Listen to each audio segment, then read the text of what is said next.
university that stands together in a diversity of cultures, languages, history, and also the beliefs inherent in the identity of Indonesia as a multicultural archipelagic country. Indonesian International Islamic University is the first international Islamic university in Indonesia that not only explores Islamic studies, but also introduces to the world an advanced Islamic civilization in Indonesia that is able to make a positive contribution through discovery, research, and global achievement.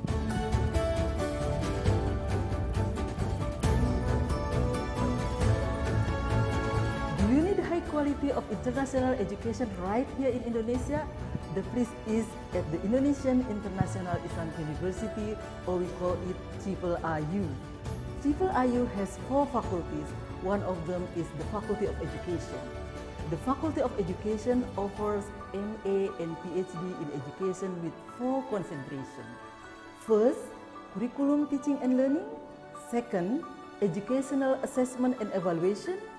Third, education policy, management and leadership. And 4, education and society. The 4 concentrations are designed to represent the ecological system, namely those that focus on the micro context, represented by the concentration of curriculum, teaching and learning, the meso context, represented by the concentration of educational assessment and evaluation, and the concentration of education policy, management and leadership, while the concentration of education and society represent the context of a larger meso layer, linking it with the macro lenses of economics, politics, anthropology, and sociology of education. And here, we are at the Faculty of Education, one of the faculty at IIIU designed to produce high-quality transformative educators with a passion for lifelong learning. Our dedication to excellence and innovation sets us apart from the rest, and we are proud to be leading the way toward a brighter future for education. The IIIU Faculty of Education offers a Master of Arts in Education program that prepares graduates for careers as academics, practitioners, designers, researchers, government officials, managers, supervisors, assessment specialists, evaluators, policy analysts, and consultants at national and international institutions. The program provides a comprehensive foundation in education covering theories, philosophies, practices, and their connection to society and culture. Graduates are equipped with the skill and knowledge necessary to succeed in education. The IIIU Faculty of Education is committed to providing students with a supportive and inclusive community. Our faculty comprises experts dedicated to helping students achieve their academic and professional goals. With resources and support available at IIIU, students have the opportunity to thrive and succeed in their chosen careers in the education sector.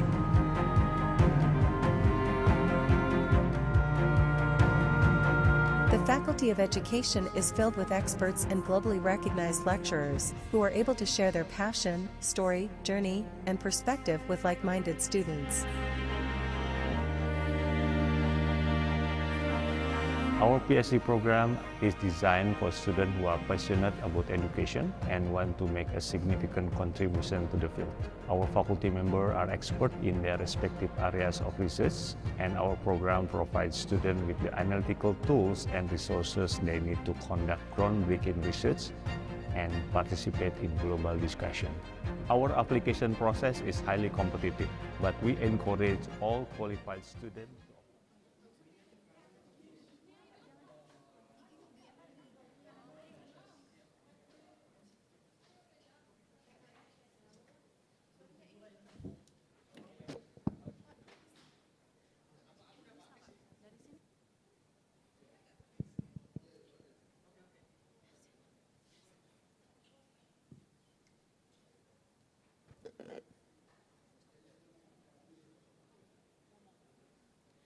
Ladies and gentlemen, please welcome our Master of Ceremony, Fadia Muksen and Hasnan Yasin.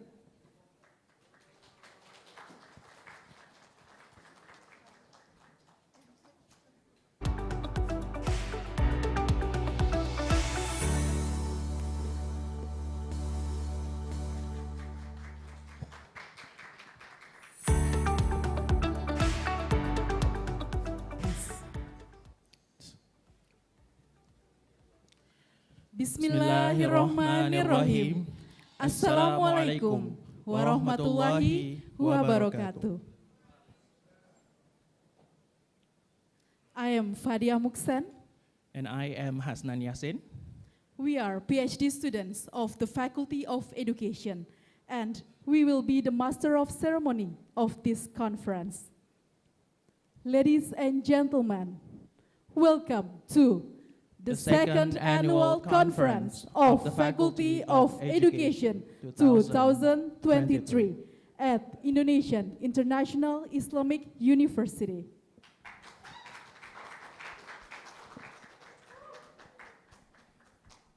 We would like to welcome and we would like to extend an honorary welcome to Professor Komarudin Hidayat, Director of Indonesian International Islamic University.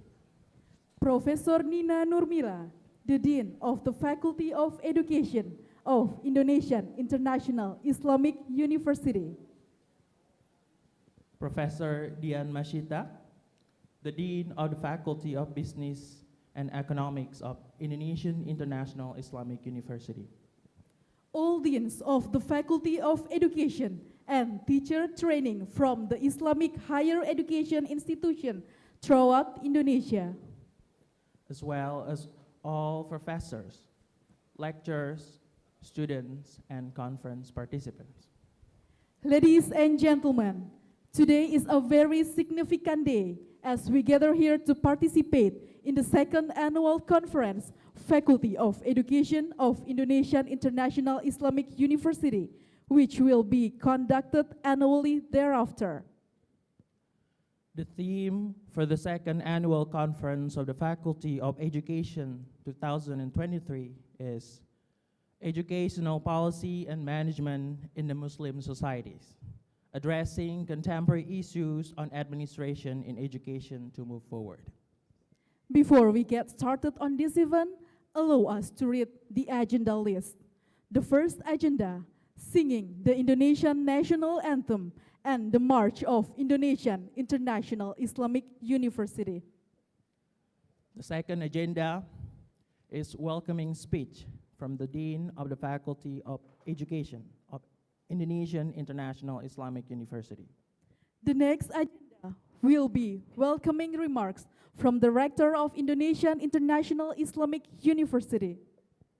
And the next agenda is prayers. Next agenda is the traditional dance cultural performance by the Student Association of Faculty of Education. Finally, the next agenda is the panel discussion by Dr. Saidasa and Agus Mutohar, PhD. The session will be moderated by Bambang Sumintono, PhD. And now, it's the time to move to our first agenda, singing Indonesian national anthem and the March of Indonesian International Islamic University. All audiences are welcome.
audiences are welcome to sit back.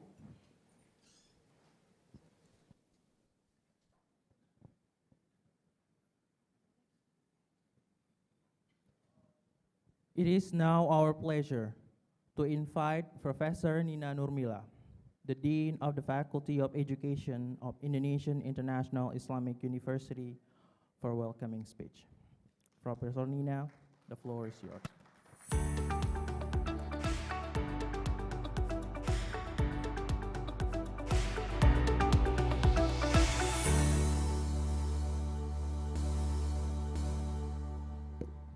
Bismillahirrahmanirrahim. Assalamualaikum warahmatullahi wabarakatuh. Honorable our Rector, Professor Dr. Komarudin Hidayat, the keynote speakers, Dr. Saidah Shah, Dr. Agus Butohar, Dr. Abdullah Sahin, the Deans of the Faculty of Economic and Business, Professor Dr. Dian Masita, all the lecturers and the participants. I'm very happy to see you all today. Alhamdulillah, we can meet in our second annual conference in education. And I would like to let Dr. Saidah Shah knows, because this is the first time that she comes here in our campus, that our university just started our teaching and learning in September 2021. And now we have this two batches, yeah. The first batch begin their studies in September 2021, and the second batch was in 2022. And on the second year, we have MA and PhD. So the first year only MA, yeah. And in the Faculty of Education, we have 4 concentrations. Curriculum, teaching and learning, and then educational assessment and evaluation, and the third is education policy, management and leadership, and fourth, education and society.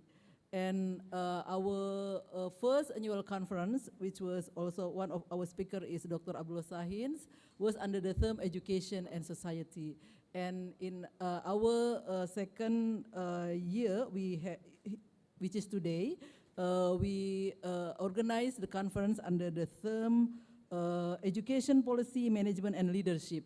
And next year, we will have the third annual conference on the same date, May 30 until 31st, 2024, under the term Curriculum, Teaching and Learning.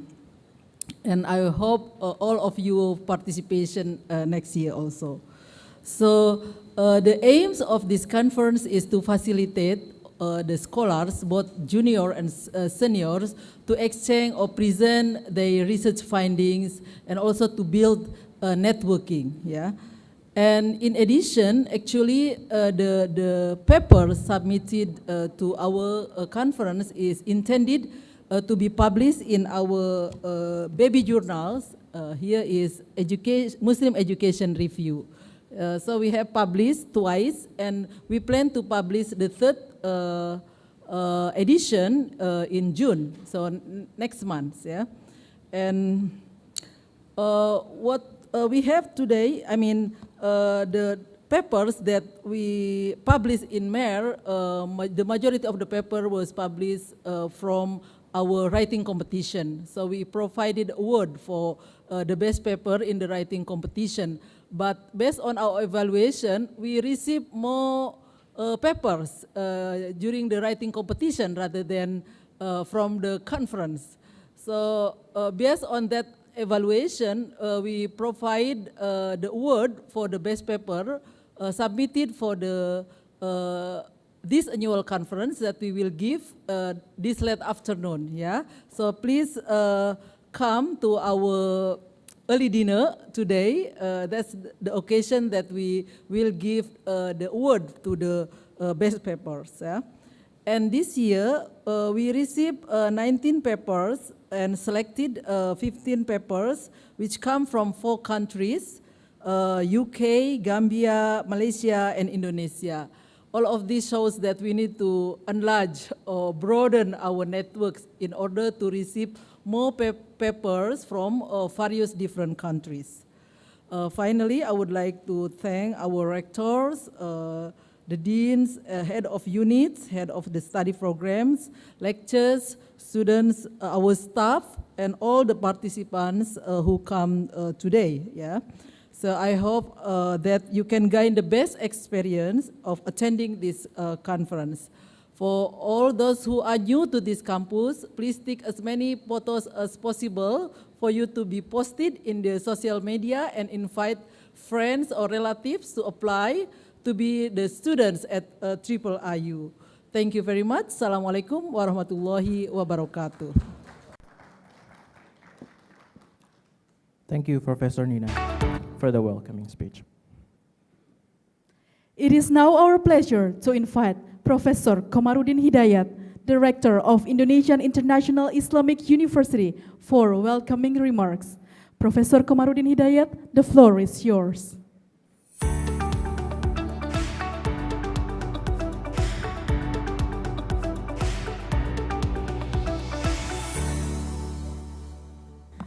Assalamualaikum warahmatullahi wabarakatuh.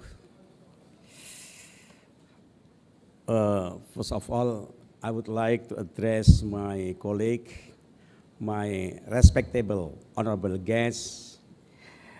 They are Professor Abdullah Shahin, welcome, Kardes, to our university, and Dr. Saidah Shah from Pakistan, then Agus Mutahar. Those three guests coming from far away, especially Dr. Shahin, Dr. Saidah. Thank you again, thank you very much for enriching our student. Well, as a rector, of course, I am honored to address the second annual conference of the Faculty of Education today.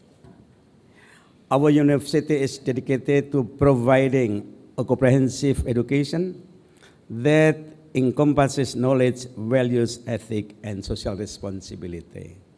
So this conference is very relevant to our concern. With the theme, Educational Policy and Management in Muslim Societies, this conference emphasizes the importance of effective policies and management practices in addressing Muslim societies' unique educational challenges.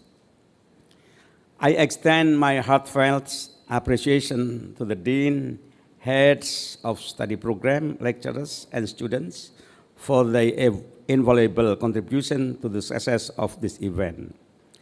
Your dedication and expertise shape the mind of our students and cultivate a culture of learning.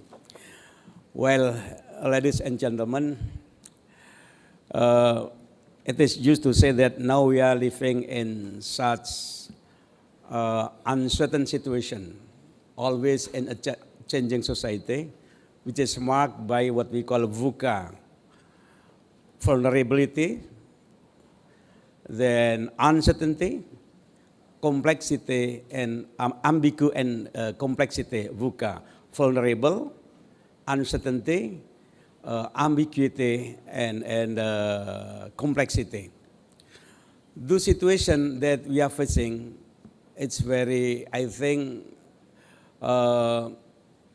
very relevant for us to address how. Actually, the book's already published this year, 2003, so I contributed one of the chapter. During preparation of that chapter, so I found that these two distinguished speakers already contributed very significantly to the field. Actually, Dr. Saidah is the beginning of initiating about this global discussion regarding Islamic educational leadership, and she wrote a groundbreaking paper in British Educational Journal about Islamic educational leadership. So we are very lucky to have her here. And then Dr. Agus are actually continuing Dr. Saidah research and then trying to portray more deep about Islamic educational leadership. So just short introduction, Dr. Saidah originally come from Pakistan and got a master from Manchester and PhD from Nottingham. Right now, research associate in Leicester University, UK. Dr. Agus, of course, Dr. Agus is Indonesian, and then got the bachelor degree from Win Wali Songo, and then continue master in University of Texas at Austin and PhD at Monash University, Australia, right? And then we will have what we call keynote speaker speak about their research, their latest research regarding about this very important issue that's still in the infancy in terms of knowledge base, particularly about Islamic education leadership. So without further ado, we would like to have Dr. Saida to speak about his keynotes, okay? Dr. Saida, your time is around 40 minutes, and then we'll continue with Dr. Agus another for 40 minutes. Okay, thank you.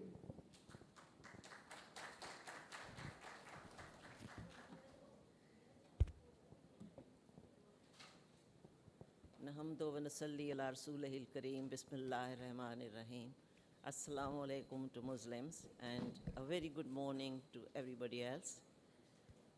It's a pleasure to be here at this International Islamic University in Indonesia.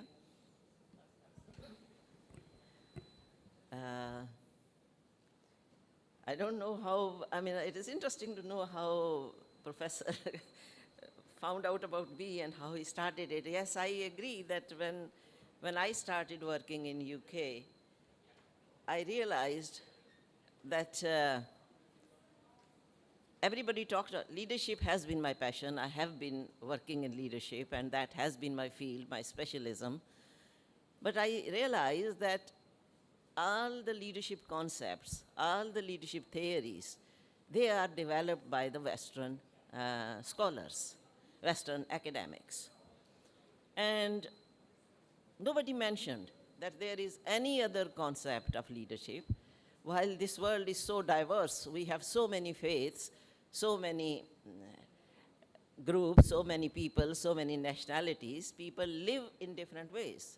And leadership is as you live and lead yourselves. So that is where my work started about Islamic leadership, coming from a very religious background, very strongly. But, oh, sorry. So that was the beginning of my work, and now there are so many people working in the field that it makes me feel proud that really people are realizing that yes, actually Islam started up the concept of leadership, and we need to go back to that, a very successful concept and theoretical base. So, are you not showing the? You have a clicker. No, but I want people to see the slides, not just see me, but to see the slides as well.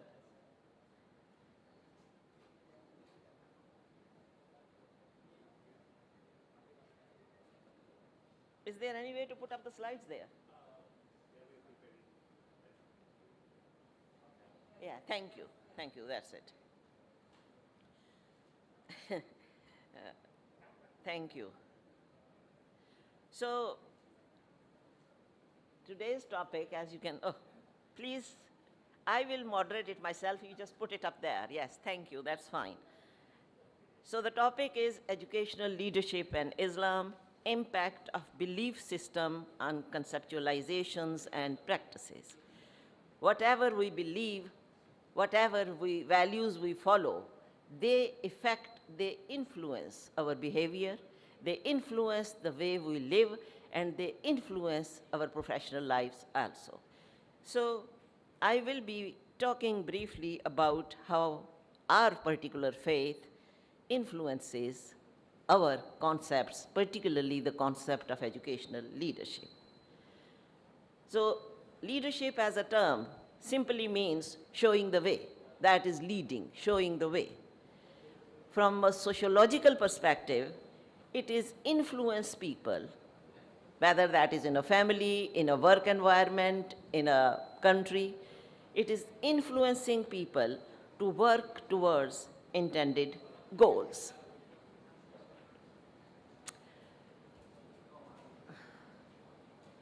They're not following.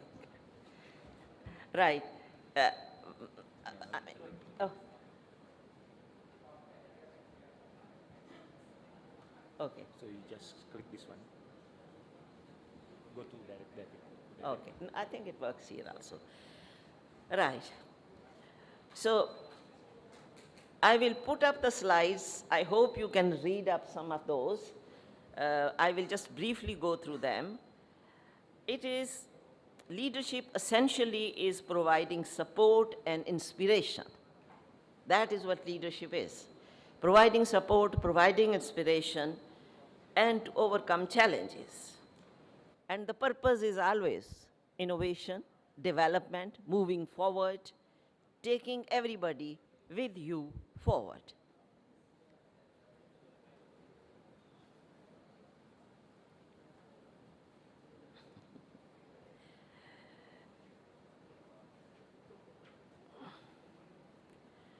There is a lot of conversations going on. I don't know whether you don't understand my language or whether it is anything else, but I will appreciate if you try to read and understand it.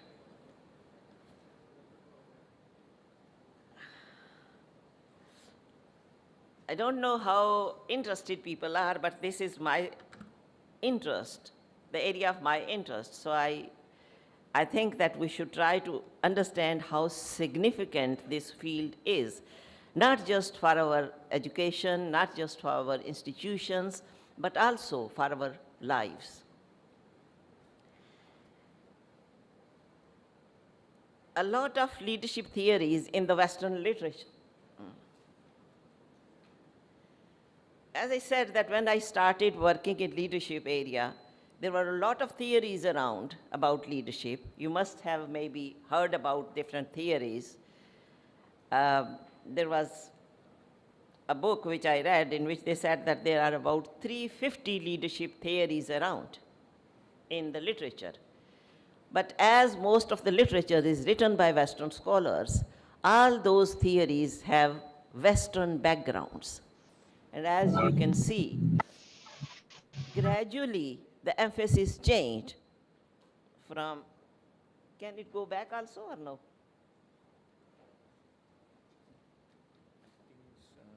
Yeah, that one. Go to that direction. I think, yes, it has gone back.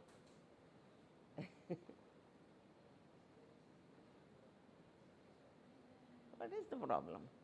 Yep, this one. No, the next one. You have to direct to that. Right. Yeah.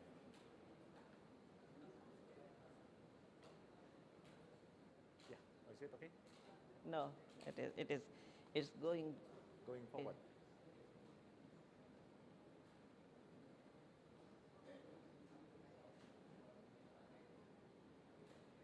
Okay. Is it this one? There are, the point that I really was trying to make is that from the Western leadership theories, the original, even in the Western literature, we are now seeing a shift towards more moral aspects of leadership. And if you, I don't know if you have noticed the previous ones, but from that, you can see that the shift is towards more moral leadership, value-laden leadership, pastoral leadership, servant leadership, the concepts which are more closer to faith-related leadership, where the purpose of leadership is not simply doing mechanical things, but also developing people morally, spiritually, and mentally as well. So this change, in fact, is what has been initiated by Islam, which is the basis of Islamic teachings, that human beings are a whole being. They have a moral aspect, they have a material aspect, and they have a spiritual aspect. And that is the holistic nature of human beings that demands that their education, their learning should also be holistic. It should not simply give them information, but it should make them into good human beings also. If you become, for example, if you become an engineer, if you become a professor, if you become a doctor, you may be professionally very competent, very good, and that is your professional skill. But you will be a good person only if you are morally also developed, if you know what is right and what is wrong. So that is the essential difference between the Islamic concept of leadership and the Western concept of leadership. I have worked for more than 20 years in the UK universities, and the emphasis there is on expertise, on skills, very much so. I mean, you have the best, one of the best educational systems in the UK. I mean, people have come to us, even from America, Canada, other Western countries, because UK is known for providing very strong education. But to me, the limitation of UK education and other Western education is that their emphasis is only on skills, on expertise. They don't bother how the human being is developing. So that is why that you can have people, I mean, for example, a simple example is weapons of mass destruction. Technologically speaking, weapons of mass destruction are highly technical development. But what are they achieving? They are achieving mass destruction.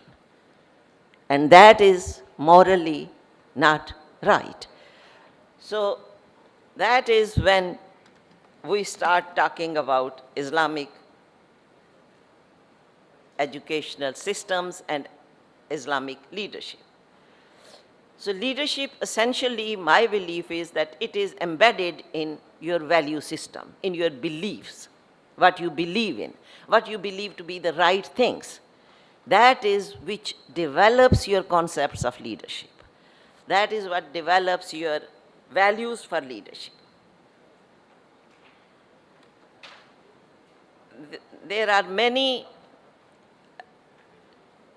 terms in Islam also for leaders, starting with the term used in the Quran the first time when the first human being was created, which was Khalifa. So what was it that made that person Khalifa or vicegerent of God on this earth? As the Quran itself says, that it was the knowledge, the God shared part of his knowledge to the first human being, that was Adam, and asked the angels to prostrate before him, to bow before him. And when the objection was raised that why should we pay respect to this being, to this person created, the answer, the God's argument was because he is given knowledge. So the word used in Islam for knowledge is ilm. As you would all know, it is the word ilm which is used. And I have done a lot of research on the word ilm also. And even the Western people now accept that the word ilm is much more comprehensive description rather than knowledge. Knowledge means information that you take in. It means content. It means skills that you gain.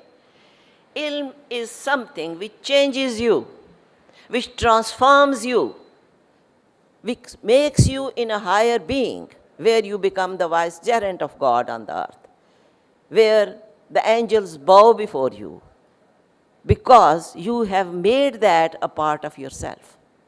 And that is what is expected of Islamic leaders. Not that they have just higher degrees, but how they have developed themselves to become higher human beings.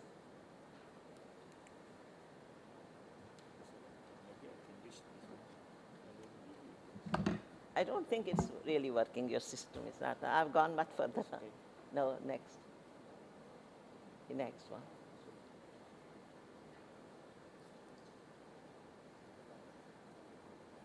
Okay. Yes, right, okay. Can you do that, please? Okay. Thank you. Okay. Okay. Thank you, sorry, but we have very smooth systems. That is why I said that West is very developed in technology. We have such smooth systems to work But here I have to trouble the professor to help me. But anyway, so another thing why leadership? Why are we talking about leadership? Not only that when the first human being was created as a leader for all the other beings, as the vicegerent of God. But also in Islam itself, there is great emphasis on leadership. And there are so many ayahs in the Quran also, and there are so many hadiths also, that says that you must have leaders. Because to the extent that it is said that one of the hadiths of the Prophet Muhammad sallallahu alaihi wasallam is that if 3 people go on a journey, make one of them your leader, to guide you, to lead you. And because a leader is not simply a guide, but a leader is also a shield, a protector, someone who takes you forward as guided by God. Two essential, can we go to the next? Yes, that is going, thank you. Thank you. 2 essential concepts which differentiate between the Islamic leadership concept and the conventional or non-Islamic leadership concepts are concepts of Tawheed and concepts of ilm. Tawheed, as you all know, that is belief in one God and his prophets and his books and all. But Tawheed essentially means oneness, one God. And when you believe in one God, then you submit to that authority, obey that authority. So whatever worldly authorities you follow, you are following those in the name of God, as directed by the God. And those who are leading you, they are also bound to follow the same authority. They need to realize within the Islamic leadership concept that their leadership is not ultimate. They cannot make any decision. They cannot follow any path which does not align with the teachings of their own God, with the teachings of the ultimate authority of the God. And ilm, as I said, and as you can see up there, I don't know whether you can read or not because this is not full screen showing it. But there is the mention of this word, ilm, is persistently made in the Quran. And this word is used 704 times in the Quran, as itself, as ilm. And then there are also uses of word alim. As you would know, alim is one of the names of God, and that is the all-knowing God. So you can see the significance of ilm. And that is where the Western concepts slightly divert from this concept because they focus more on skills and expertise. And that is, you have to go into the argument to understand that there is a difference between ilm and between knowledge. Knowledge is from knowing the things, information, contact, what you gather, collect. Ilm is what you absorb, what goes inside you and makes you who you are. Just, can you have the, yes, thank you. So just a couple of lines about the concept of Tawheed. Obviously most, if not all, then most of you are Muslims, so you will be knowing what Tawheed means. But you have to accept there is no challenging of this concept. And there again, it differentiates from the West. You see, where it says that we have to challenge and we have to prove everything. And in Islam, it is not allowed to challenge Tawheed and to reject that, because that is belief. When I said in the beginning that beliefs and concepts in Islam, belief is the part which you have to submit. You can't challenge that. You can't challenge how God is one, or why God is one, or what was there before God, or how God originated. These questions are not allowed in Islam. The belief part is believing. You just believe, you just submit. And then you become, after that, you become independent to challenge everything that God has created in this world. You can challenge everything that God has created. You can inquire into everything, but not God. That is Tawheed, the ultimate authority, the Alim, the all-knowing God.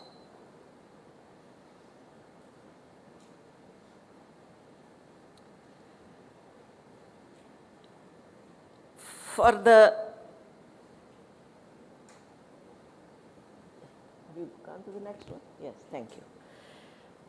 For within an Islamic concept of leadership, because, as I said, it is rooted within the belief system of Islam. So you are doing things not just to please your senior officers, not just to please your bosses, not just to please your department, or not just to please your employers, but the ultimate aim is to please the God, not to displease God. That is the ultimate aim of leadership in Islam. And the essential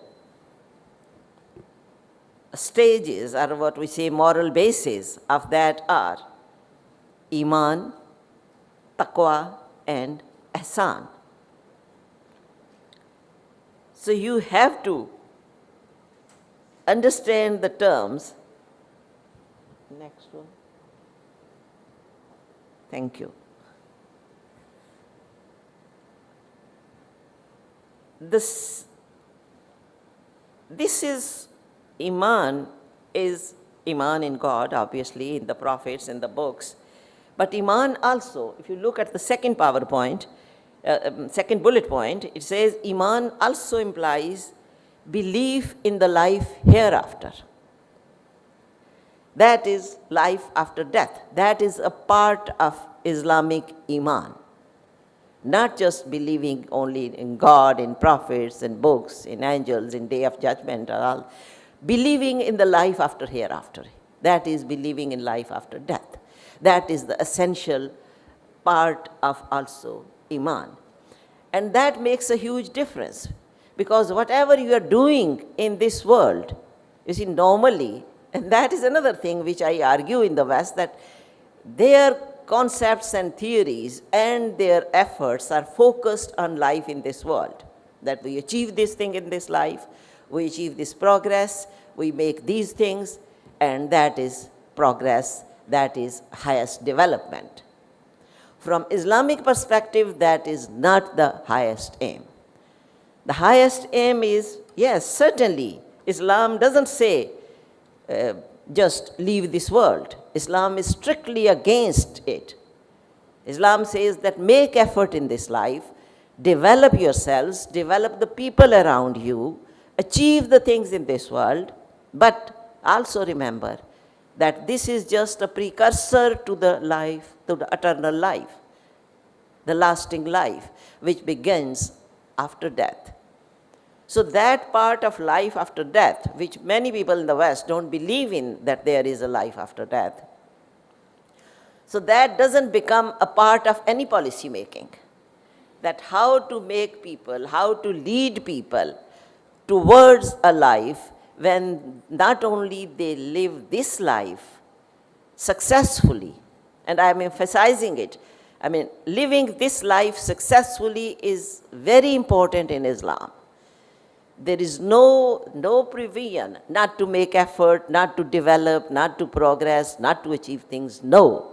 It says, make the best use of your abilities, your skills, your knowledge to achieve in this world. But remember that whatever you are achieving should contribute to your higher status in the next life as well.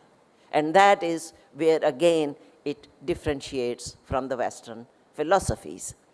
So that is another responsibility of leadership within Islamic context, that they not only, for example, if we take an example of your faculty or university, it is the only responsibility of your leaders is not to make you successful in achieving your degrees. Certainly, that is one of the primary duties, that you perform excellently in your studies and get excellent degrees. But are they contributing to your character building? Are they teaching you those values, that morality, giving you that knowledge which you feel that not only it is helpful in being successful in this world, but it will raise your status in the life after death?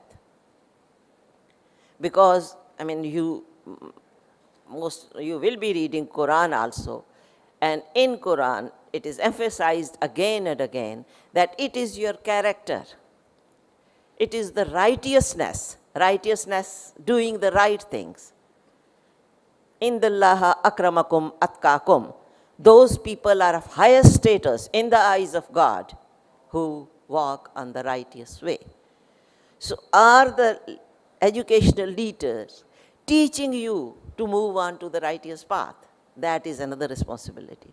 Nobody in the West asks us. I have worked there for more than 20 years.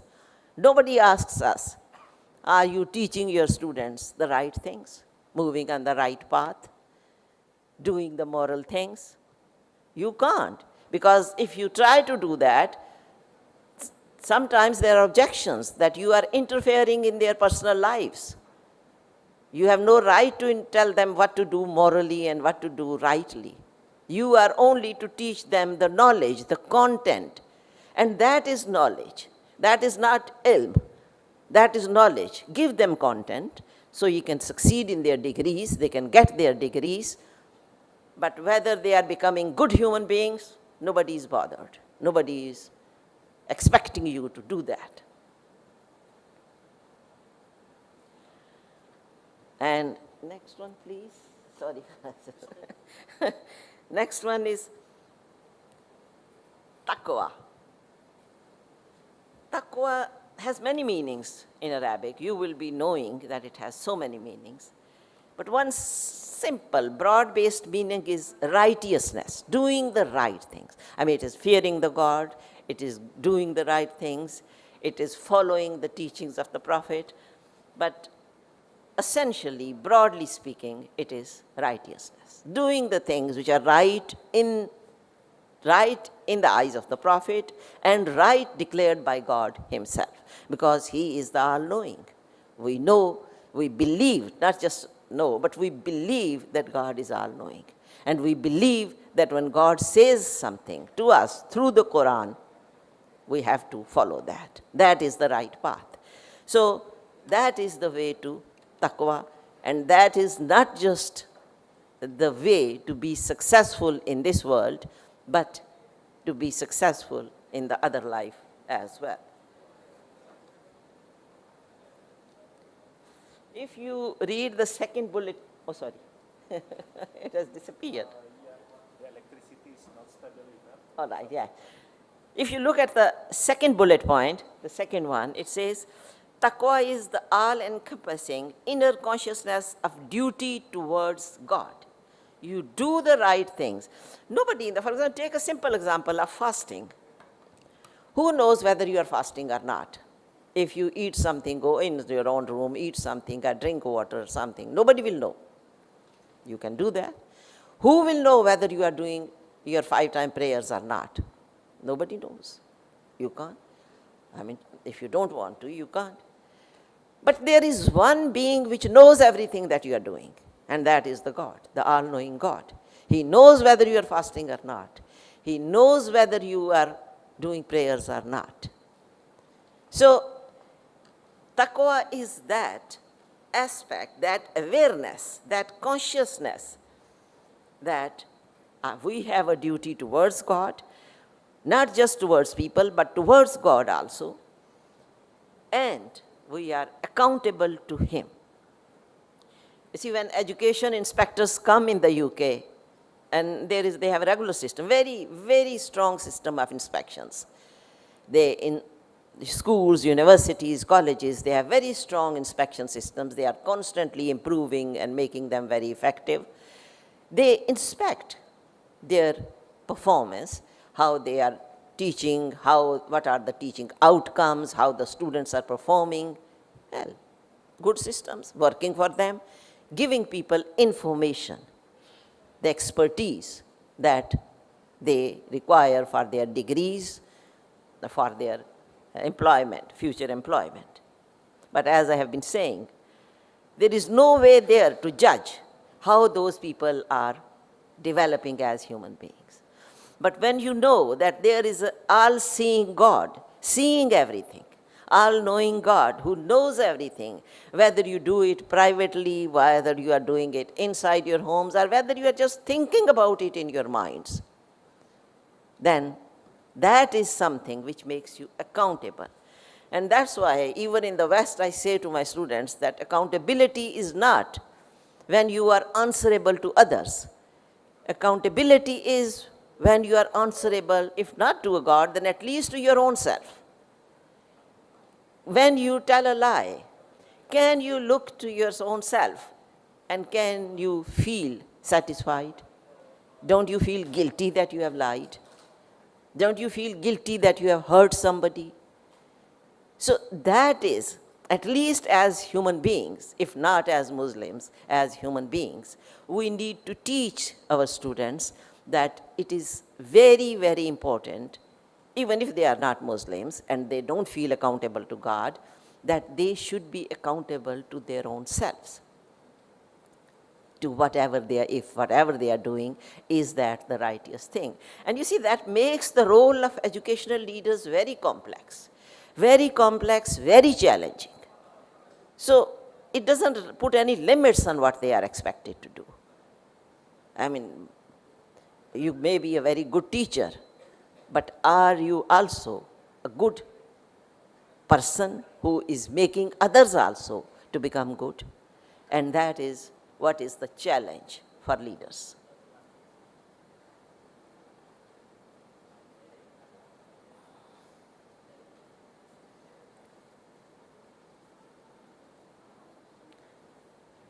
That is the Prophet Muhammad's hadith. He says that, the quote has disappeared. Oh, right. He says, to worship God as if you see him. If not even, if you are not worshipping all the time, but to think of God in everything, when you are talking to somebody, when you are doing somebody, just to remember that you are seeing God. That is the highest level of God awareness. But if you cannot achieve that state of devotion, that state of commitment to God, that you are seeing God. See, this is the higher state, that there is God before you, so you can't do anything wrong, you shouldn't do anything wrong. But there is another stage, and that is at least remember all the times God is seeing you. He is all-seeing. He is Basir. He is all-knowing. He is Alim. He knows everything. He sees everything. So don't think that you may be hiding things from friends, from colleagues, from other people. You can't hide anything from God.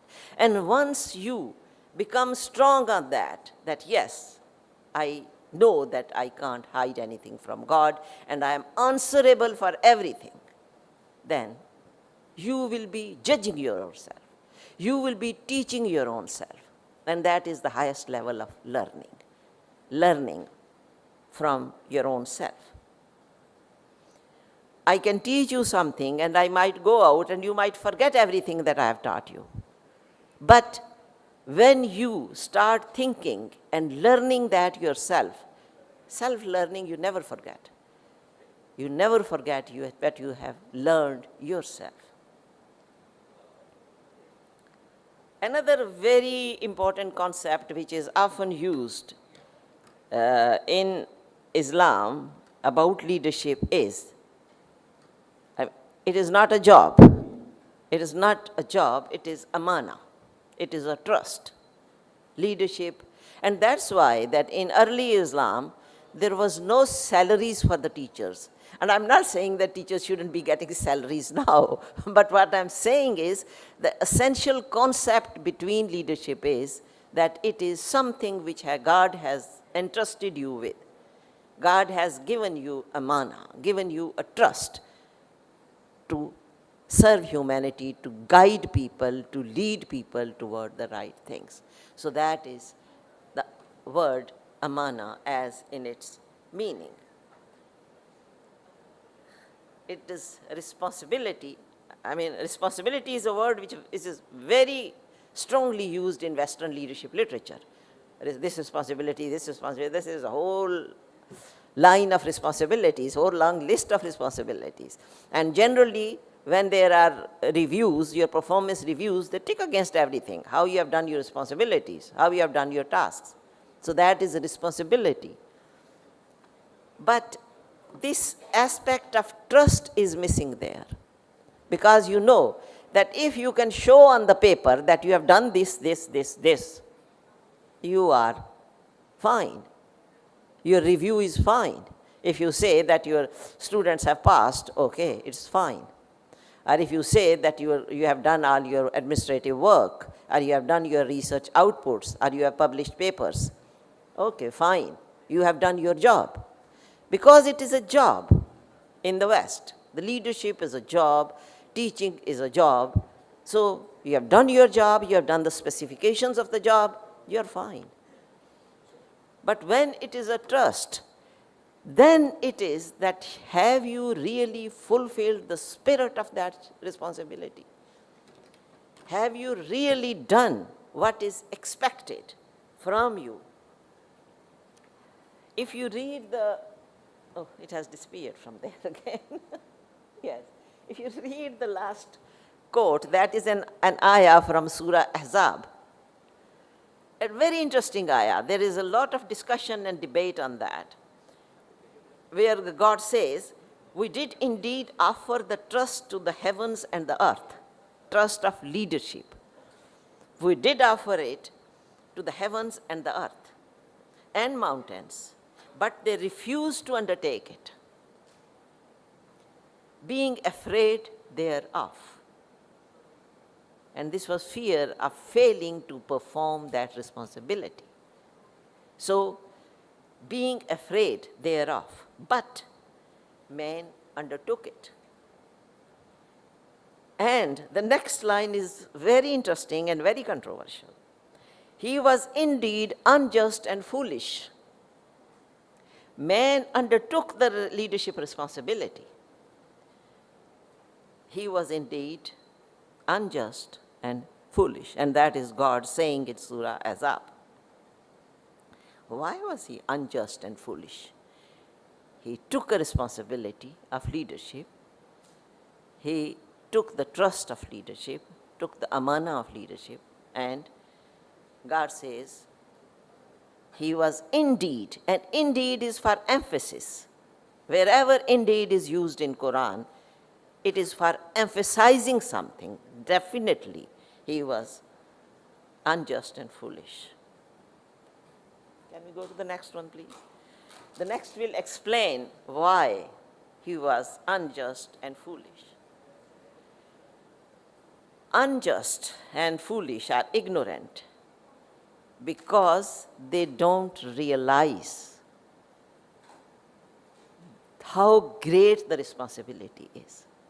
You see, when you take a role, because you want that role, you think you are fit for that role, you take that role, without realizing what are the real responsibilities which are coming with that, the spirit of the responsibilities, not just the mechanical, technical responsibilities, but the spirit of the responsibilities coming with that. If you don't know that, you are being unjust, you are being unfair, you are being ignorant. And the word used in the Quran is you are being foolish, because you are taking up something for which you don't have capacity. Although, you see, there is a lot of literature in the West about capacity building. That capacity building never mentions. That capacity building again focuses on your skills and expertise. Have you got skills for that? Have you got expertise for that? It never goes into the trust element. It never goes into the spiritual element. It never goes into character building aspect.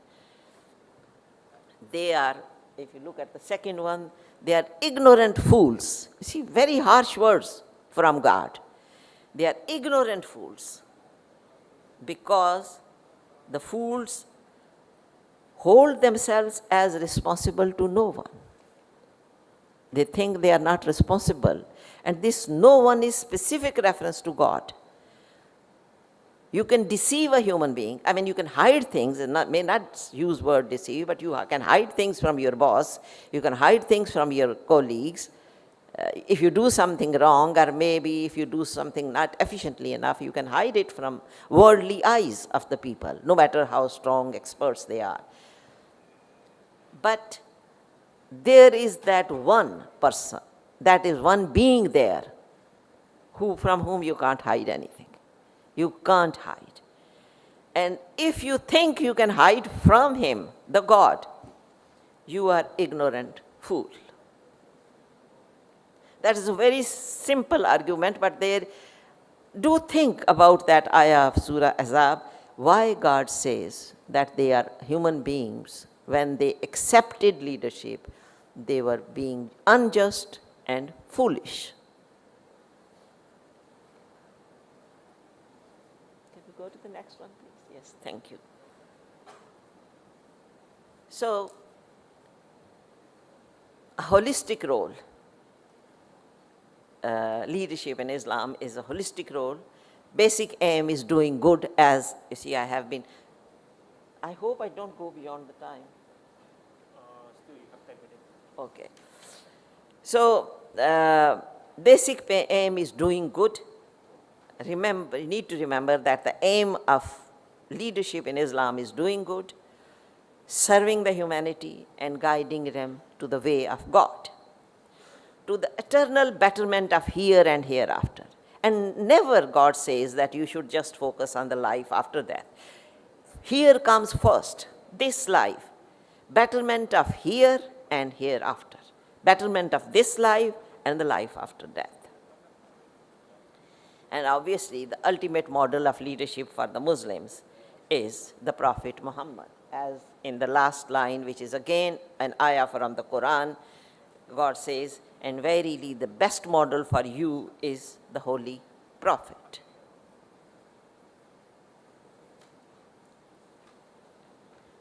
Next one, please. Yes. So, for the educational leadership, the three terms which are very, very significant. First is Alim, the person who knows. Although primarily Alim is the name of God, but God shared some of his knowledge to the human beings. So human beings are the only creature, and that is because that is the reason that they are considered better than any other creation, because they partake of knowledge. They share knowledge of God to their own limits. So Alim, then there is Ilm, and then there is, it has disappeared, Muallim. So three things, three concepts, Alim, Ilm, and Muallim. And the Prophet, there is nothing like just Muallim in Islam or leader in Islam. It's a holistic role, the Prophet himself. You see, his essential role was to teach people. As you see, if you go to the second bullet point, you say, the Quran says that the role of the Prophet was to purify the people and to instruct them in the book and wisdom. So his role was purifying them, but to instruct them in book and wisdom, so teaching. So that is why that Prophet Muhammad is referred to as Muallim, the teacher, the leader. But he was also a military commander, he was also an administrator, he was also a policy maker. So this is the holistic concept of leadership, that you are not just leading to enable for educational leaders, you are not just leading to help students achieve the degrees, you are helping them to become those complete, holistic human beings where every aspect of their personality is developed and can perform well.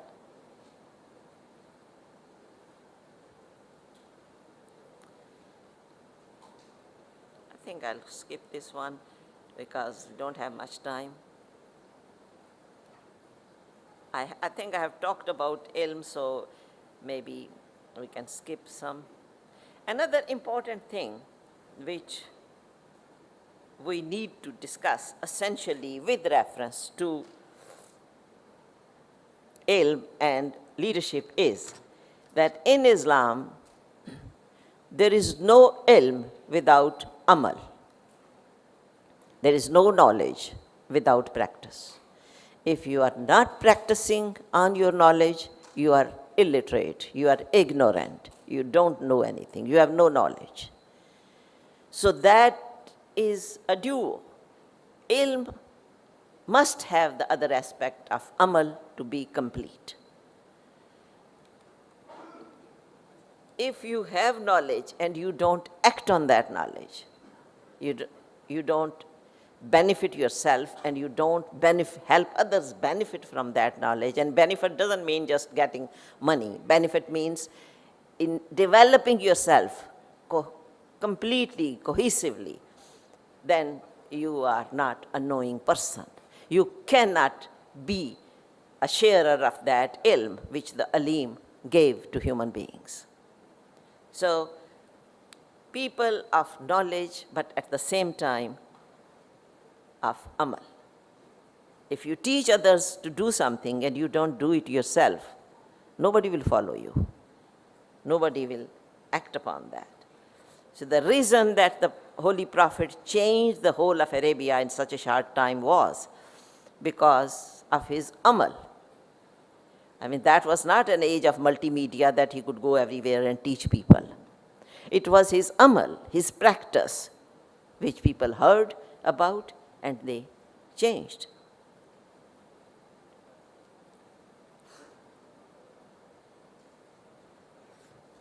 Are we on this? Yes.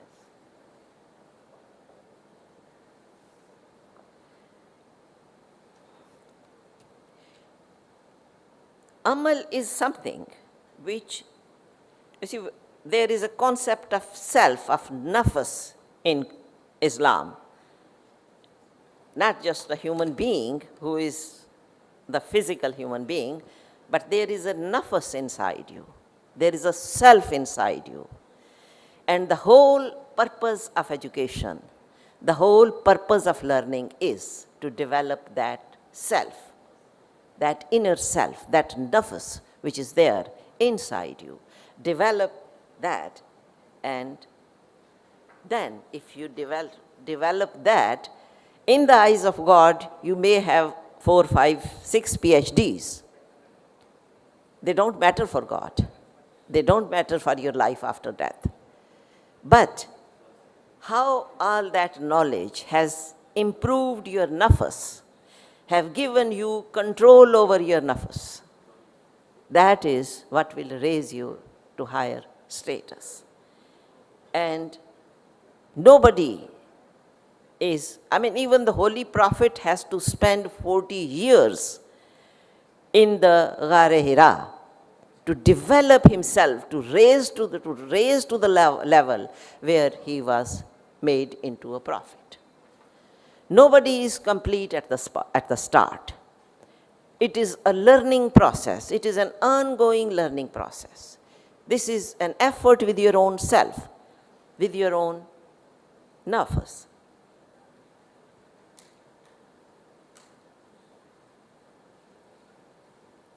Iman, I think I talked in the beginning about Iman, so we will skip that.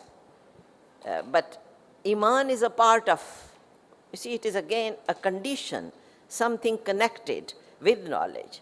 Because again the Quran says, Allah will raise to high ranks those who believe, Iman, among you, and those who are endowed with knowledge, with ilm. So one of them is never enough. And that is why that in Islam there is no concept of just being, what should I say, What is the word for priests in Islam? I mean, you can't give up the world in Islam. If you give up and you say, I'm going to sitting in the corner and keep praying day, night, all the time, that is not even allowed in Islam. You can't do that. There is no giving up of the world. See, that is your challenge, is living in this world and being the right person. That is the challenge. If you go and sit in a corner and keep praying every single day of your life and not facing the challenges of the world, you are not developing your nafas, because there is no challenge to your nafas. You have run away. That is the life of a coward, running away. So your self is not something which is just there. It is something dynamic, which is constantly developing, which is constantly changing, which is constantly, either you can improve it or you can destroy it. You can become a more better human being or you can become a worse human being, but that is through your own efforts. See, the last line is also, again, a quote from the Quran. The self owns only that which it earns, and it changes through what it assimilates, absorbs, good or bad. So that is what is open for you. You can do good, you can do bad. It is not that God has forced you to do anything. So, yes, that's enough. I'm just finishing it. So, coming towards the end of it, I don't know how much you have really absorbed or not. For me, the important thing is that make people think. That has always been my aim, my intention, just to raise questions, make people think. Because nobody can teach you. No teacher can teach you, no professor can teach you, no religious scholar can teach you. You yourself can teach you. You are the only one responsible for your own learning. You can teach you. So develop yourself by thinking about everything, reflecting on everything, and trying to understand what you are doing, but at the same time remembering that there is one being there who knows everything that you are not just doing, but what is even hidden in your thoughts. There is one being who knows that. So when we talk about developing leaders, particularly in educational field, we often talk about leadership development. It is to inspire people, not to teach. I never use the word teach. I say inspire people to do things, to achieve things. That is the most important thing. Inspire them by what you share with them, by your example, by what you do, what you achieve. Inspire them to make effort in the right path, in the right way. And everybody has potential. Never think that some people have more potential and others have less potential. It is just that some people get stronger, better opportunities, some get less opportunities. But never discourage yourself. Never lose hope. As long as you keep making efforts, there is always possibility of achieving the highest levels of success, of development. So I will finish here. Everyone is a genius. Don't say that these students are not good students, these are dumb students, and these are intelligent students. Everyone is a genius. That is my belief also, that everyone is a genius. We don't know how many geniuses we lose because either we don't provide them opportunities, or because we are unable to understand them, or because we are putting them in the wrong path, not leading them to the right way. That is where the leadership is important. Leading people to the right way so that they can understand their potential and they can achieve what they have been created to achieve. Right. Thank you very much, everyone.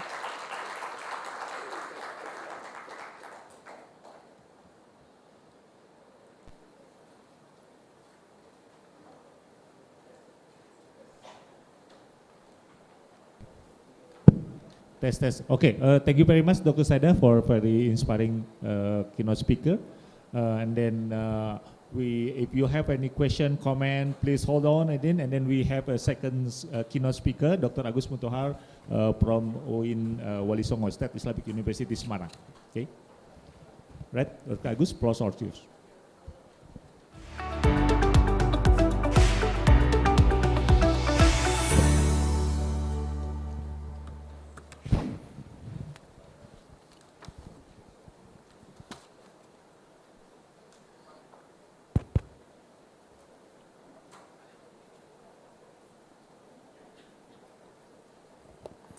Bismillahirrahmanirrahim. Assalamualaikum warahmatullahi wabarakatuh. Bismillah, alhamdulillah, salatu wassalamu ala rasulillah, amma ba'd. First of all, I would like to say thank you very much for the conference organizer. I also would like to thank to the rector of Indonesian Islamic Indonesian International Islamic University, Professor Dr. Komarudin Hidayat, and also the Dean of the Faculty of Education, Professor Nurmila. And also, ladies and gentlemen, the audiences, and also fellow speaker, Professor Dr. Abdul Sahin and Professor Saidasa, and also the fellow lecturer of this university. And I'm really glad to be part of this conference, because I think the topic, the conversation and the discussion that we will be having in this conference is outstanding. I read the program booklet that Dr. Bambang have given me. And I can see that there are so many topics, not only Indonesian topic, but also I read that the discussion will be school leadership from Pakistani contact and also from other countries. That is really amazing.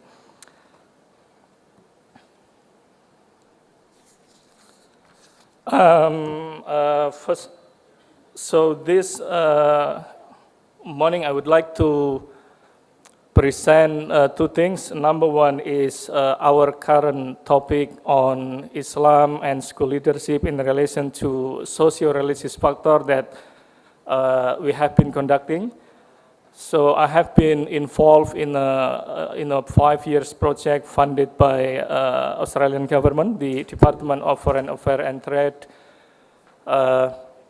in collaboration with our colleague from Monash University, Dr. Vida Sanjakdar, and also Professor Jeff Brook from the Curtin University, and Melanie from the Edith Cowan University. So we have been doing this research for quite some time, and it's great opportunity for me to share our result to you all today.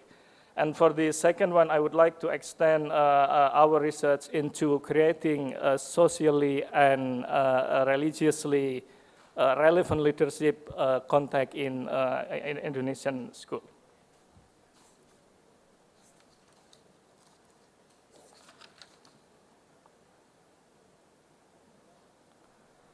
So if we talk about the Islamic schooling in Indonesia, it's really fascinating.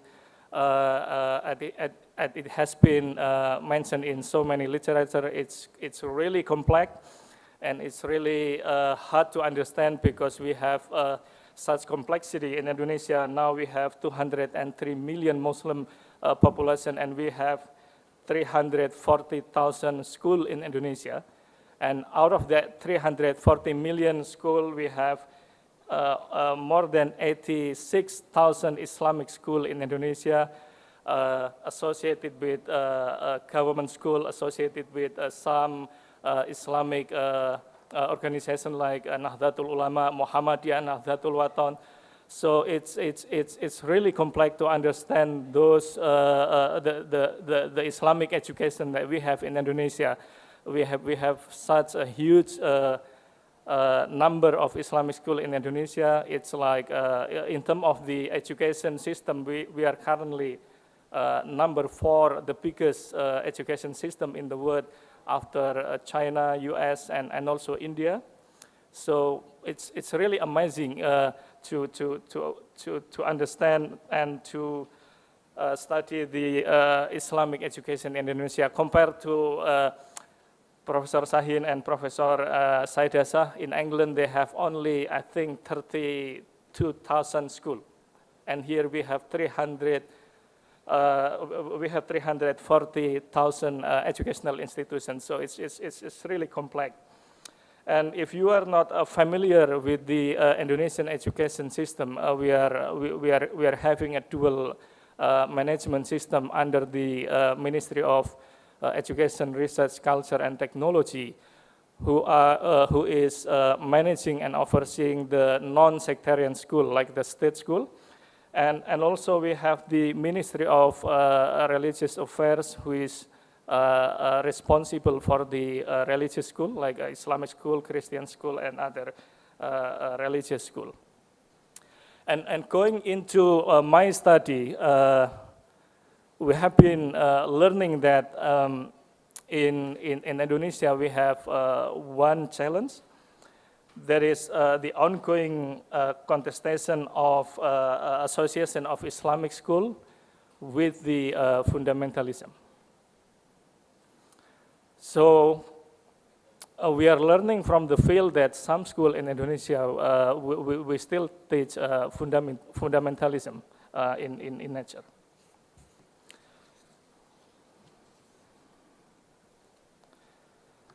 And in our study, we are going to take a look closer on the way in which the school leader influence or getting influence the socio-religious dynamic, because as we know in the current literature that the school leader influence the way in which the dynamic of school in a day-to-day context. So the list of the reference that I have in my slide is proving that the school leader has at least 5 facets. Number one, they have the social ties, and then they have the network structure, and also social influence, school culture, and also the religious aspect.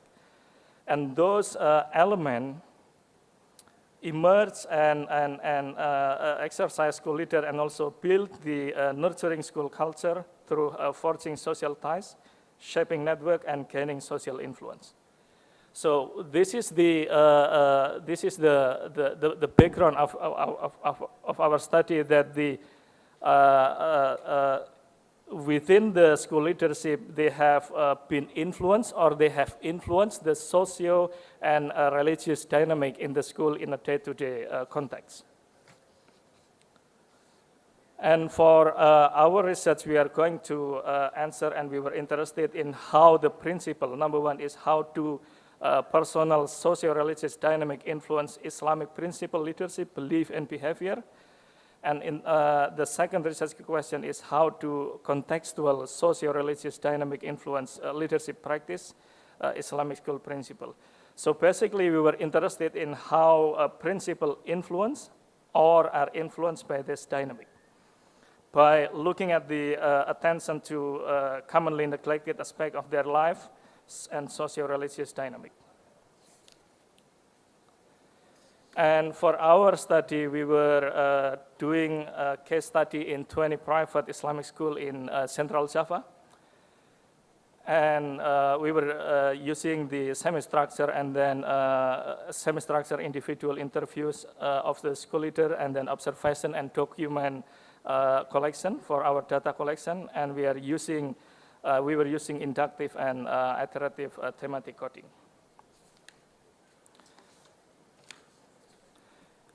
In this study, in terms of the conceptual framework, we were creating this conceptual framework. If it is not clear to you, so the biggest one on top is the society aspect, And then underneath that one is the community aspect, and then after that is the school aspect, and then the smallest circle is the personal aspect. So we can see in here in the conceptual framework that we were developing, the personal aspect of the school leader really is having a connection with the school, and then with the community, and then with the larger aspect of the society.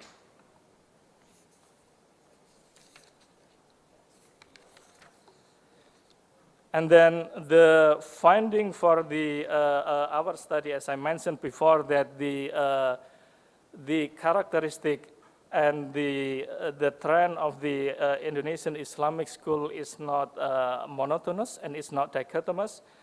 And we were coming to the conclusion that the private Islamic school in Indonesia can be categorized into three things. Number one is the open or closed school, and then the second one is inclusive or the exclusive school, and then the third one is the plural or unitary identity school.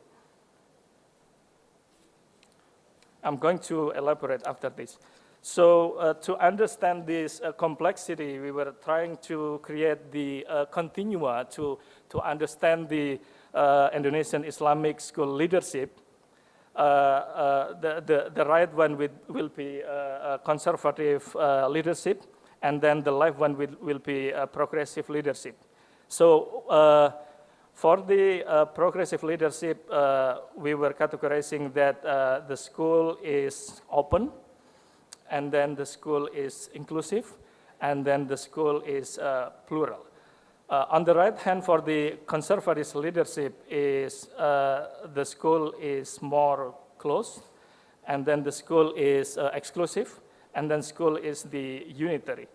Although in the field, when we were doing interview and data collection, we were not finding that the school principal or the school leader, they didn't identify themselves as the closed or as the open school, but we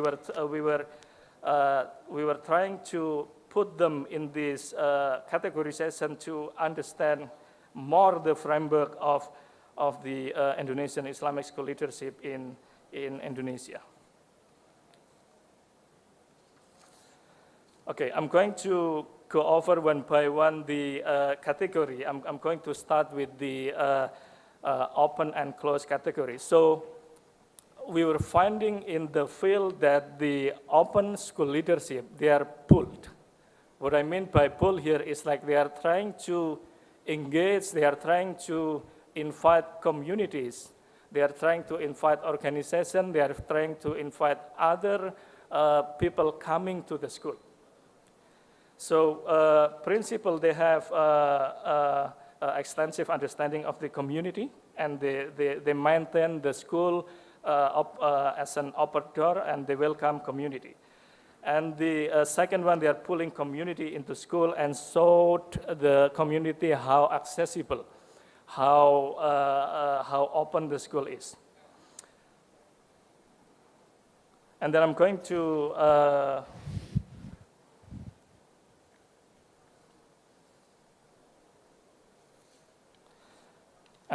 to show you one of the quote that we've got from the school principal that is fitting the open school category.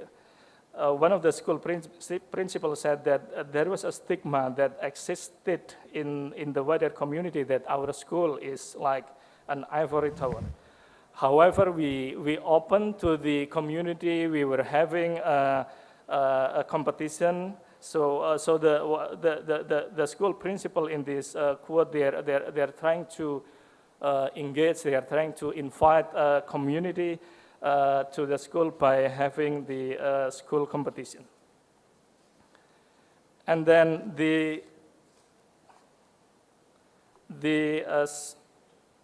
another one, the open school is also push. By push here, we mean that the school principal, they are trying to push the school members, student, and then staff. They were trying to push the school member to the community. So the school leader that is falling in this category, they valued community as an essential part to send the school and student in the community. And also they have a clear vision of outreach program to the community. They send their students to the overseas of the outreach program and other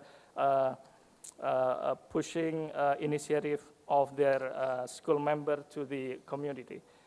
So this is the quote of how some school push their school member to the community. Say, for example, in this quote, the school principal, they were trying to send the student and the staff to teach Quran in their community. So this is really amazing how the school principal, they are trying to not only thinking about the school as a different part of the society. They are trying to integrate the school with the society. And then on the other continua, on the other dimension, on the right one, we have the closed school. So we were finding in our study that the closed school, they are trying to control the school. Number one, they work to prevent outside information. And then the style of the instruction in the school was also top-down. And the school leader tend to limit a culture that fits in the network. So really we see in here that the principle located toward the close side of the continuum, they prevent they put the school a boundary within from the community. And then this is the saying or the quote that we've got from our study. Say, for example, in the first quote, in this part of the school, they limit the involvement of technology. They didn't involve any mobile phone. They didn't involve any internet technologies in the school. So we understand from this kind of leadership that the school leader, they are trying to separate the student, they are trying to separate the community in the school with the outside population. So that's where they are controlling the school. That's why we use the term the closed school controlled.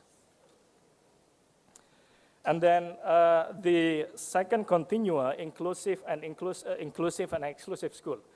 The inclusive school that we understood from our research is like they value the diversity. They value the diversity in a day-to-day context, and also the school principal were knowledgeable about Islam and diversity, and allow diversity within the school.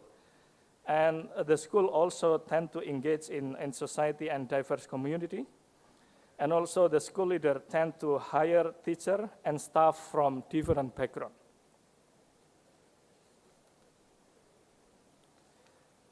So this is the quote that we've got from our study that is mentioned by one of the school principal.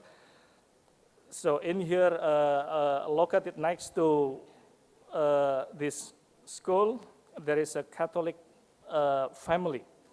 And then what happened with the school, instead of limiting the school, the school principal, the school leader in this particular school, they invite that Catholic community to the school. They invite in the annual community activities in the school. So, and also we have the second quote in here that is very interesting that all of you can read, that Muslim and non-Muslim are created by Allah. And then on the contrary of inclusive school, we have exclusive school leadership, which is trying to protect the school from the community. And the exclusive school leader here, they work to shield the student from the difference. And school leaders tend to hire teachers from their network. Say, for example, because initially before coming to this conclusion, we were trying to to name the school into the common school and network school, because a lot of closed school and also a lot of exclusive school, they are coming from different networks. Say, for example, Jamaah Islamiyah, and then the other Islamic network. Instead of recruiting the teacher from Nahdlatul Ulama or Muhammadiyah, they are trying to protect their school by recruiting only teacher from Jamaah Islamiyah. So as you can see that they're really limiting the school to the outside community. And also the school leader saw that student interacting with other as a dangerous religious development of Muslim identity. So that's the reason why they didn't engage in the outside community, because they saw the school principal said in our study that it might be dangerous for the personal and religious development for the student.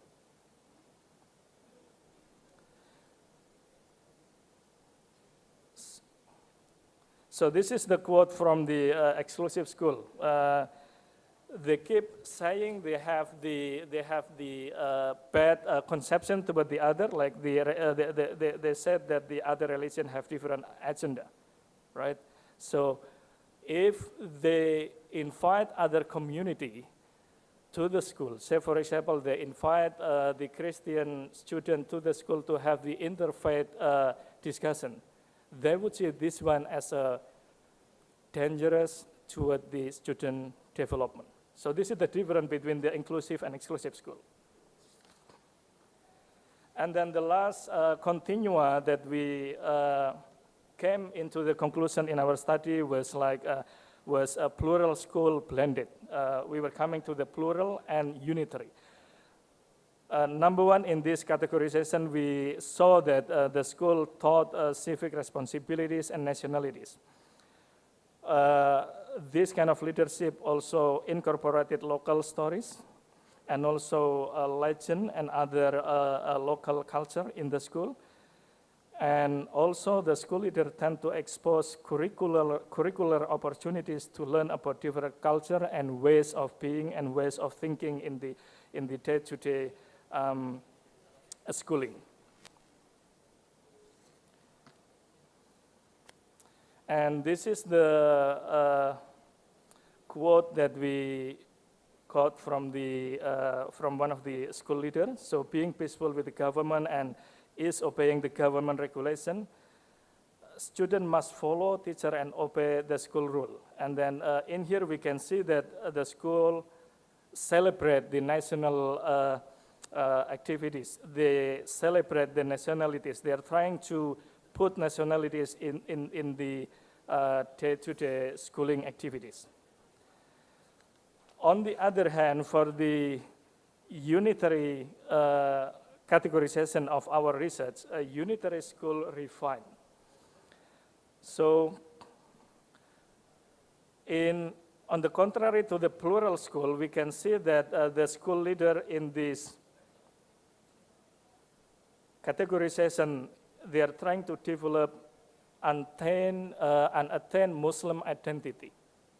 While on the plural school, they are trying to develop Indonesian Muslim identities. In this type of the school, they are trying to develop Muslim identities. So it's really different. The term Indonesian Muslim identity and Muslim in Indonesia. So it's really different. So Indonesian Muslim identity, this kind of student, we can see that in addition to having Islamic conceptualization, Islamic ways of being in their mind, they are having Indonesian as part of their identity. So last year when I conducted another research in Australia, when I interviewed some Australian student, some Australian student in the Muslim school, they identify themselves as I am Australian Lebanese Muslim student, and I am Australian, African, Muslim student. So this is really different with the development of Muslim identity only, because all of us are living in Indonesia, so we need to have the balanced conceptualization between between Indonesian and Muslim identities in our ways of thinking and ways of being. And then the second one, the school leader, usually in this type of school, they require very strict adherence in terms of the, in terms of the uniform, in terms of the day-to-day activities. They have the strict uniform. They need to wear, things like in this picture. And also the school leader importance, the emphasis of rejecting outside culture and focusing on following Islamic teaching. So whenever there is a new trend in the, in the community, say for example, we will be having a cosplay concert in Jakarta. I'm assuming in the school, they're trying to, this is haram, this is haram, this is haram. So things like this is happening in this school. And then the fourth one, student attending this school, they were given a very little space to explore, to develop themselves, right? To question, and then to have the open discussion, to have the open conversation during the day-to-day educational activities. So this is the saying or the quote that we found from the study. We always remind that our students not to get the influence by the outside culture. Our students must use our own culture. They must stop what they are doing when it's time for Salah. Say, for example, this is no problem, but the saying that limiting the outside culture to the school is could be dangerous for their future development in the community. And then I'm coming to the discussion for this study. Number one, Indonesian Muslim identity lead a school leadership using strategies using similar strategies to the principle around the world. Except we have those kind of progressive and also very traditional conceptualization of the leadership. And then the second one, if we are going to study this kind of study in Indonesia, we need to look at the Islam as the core aspect and the conceptualization, because really Islam in Indonesia, especially if we are going to the Islamic school, we have to understand what is Islam and the leadership, because this is the national and also the very important aspect of our society. And also Islamic school leaders were socio-religious curators in their school, in that they made a careful or an intentional choice about Islam that shaped both their leadership and the education in the school. Because we saw that there are two different hubs of the school leadership. We see that the school leader in the Islamic school that we are studying, they made it intentionally. So the choice whether they want to be very progressive or they want to be very fundamental school, they want to be very conceptual school, it is coming from the school leader decision. And then the leadership within Islamic school in Indonesia can be categorized into the two types, as I mentioned before. The first is grounded in the personal ideologies that compel them to curate the school grounded in democratic process, openness, respect, and the difference. While some principled socio-religious leadership curated school culture that promote monoculturalism, pure identities, and authoritarianism. And then the second part of my talk, I'm going to extend the discussion from our study into we need to think ahead how to deal with this kind of situation, because we saw that there are some conservative schools. We need to help those schools moving from conservative to the progressive school, because this is the continua. We are not judging that the conservative or fundamental school leader will be in this continua forever. No, there is always a chance. There is always an opportunity. There is always a second chance that we can move, can facilitate, can help, can train the principal within the right category, the conservative category, moving toward the progressive school. So we are having the better education system in Indonesia in the future. So one of the things from the literature within the educational leadership that we know that there are so many discourse and there are so many discussion about culturally relevant leadership in Islam. So I'm going to argue that we also, in addition to socially and culturally, because as I mentioned in Indonesia, religious is part of our life. We also need to promote social and religious aspect within the Islamic leadership, because the school leader in here they guide as to how Islamic principles should inform the process and the decision making. Also, the second reason is school leadership has an indirect effect on socio-religious dynamic. We have a lot of research in this statement, like Hellinger, Lewis, and also our own study. And also the research revealed the important continua that help us better understand the role of socio-religious dynamic. And number 4, one of the leading research, the leading scholar from the US, Horsford, there are 4 categorization if we are going to create the relevant leadership within the school. Number 1 is the political context. School leaders need to understand the political context in which they are working daily. And then the second one is the pedagogical approach. And then the third one is personal and professional duties. So, okay. So this is the, I'm pulling some of the literature that is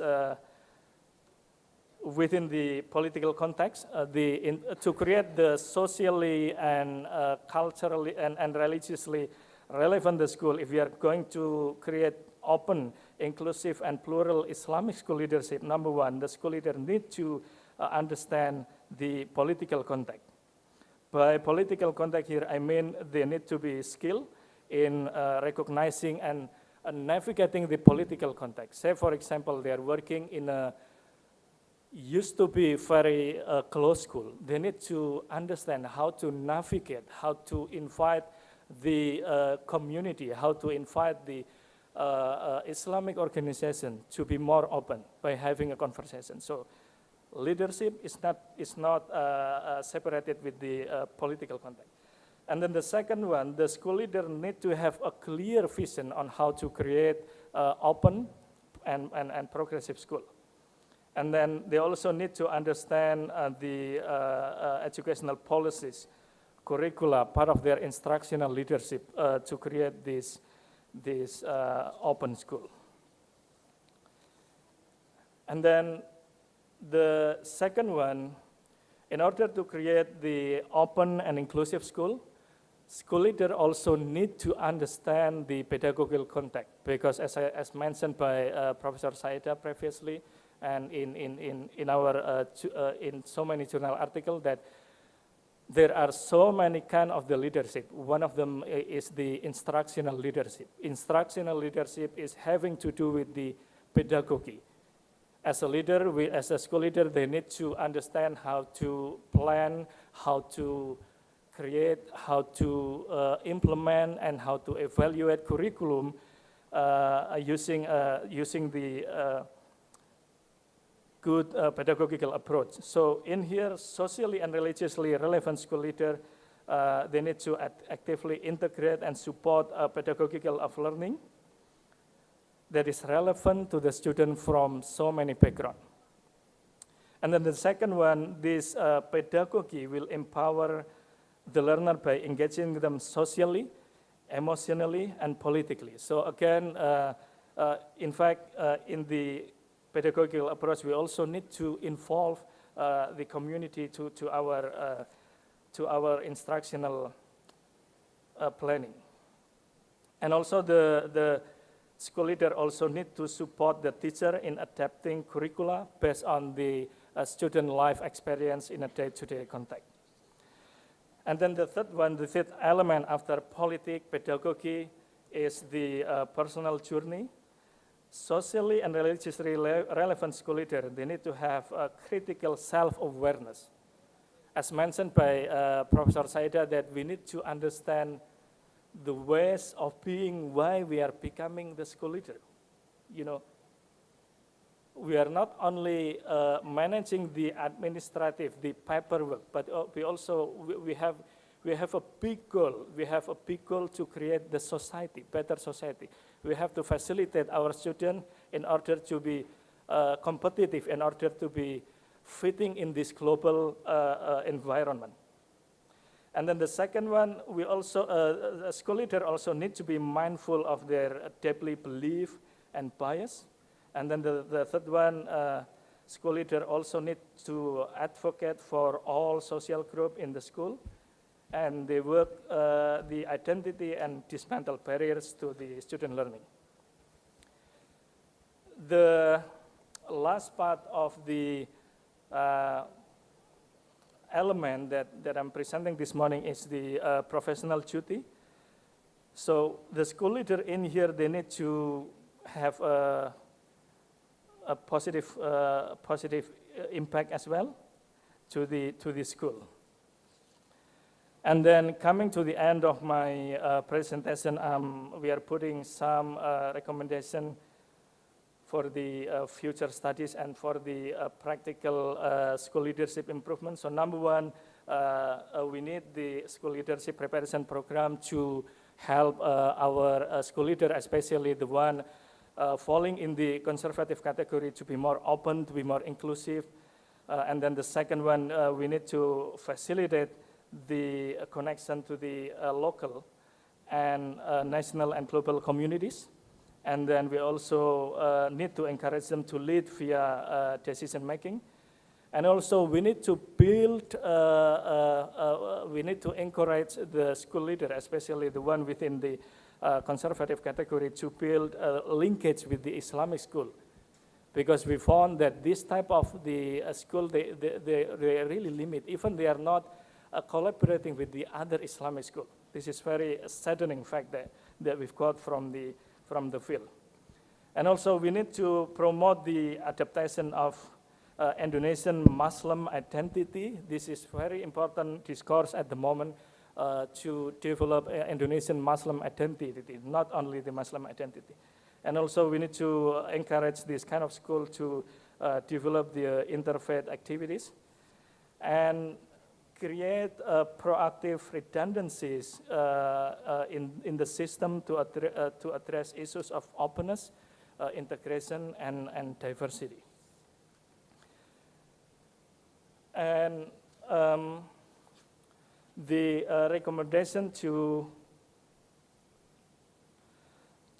develop this kind of research, number one is we need to have a research, more and more research in this area. This is very under-researched area, underdeveloped research area, Islamic school leadership in Indonesia, and even in the global arena, like mentioned by Professor Saidasa in her article, that we need more people understanding Islamic school leadership in the world, especially in Indonesia.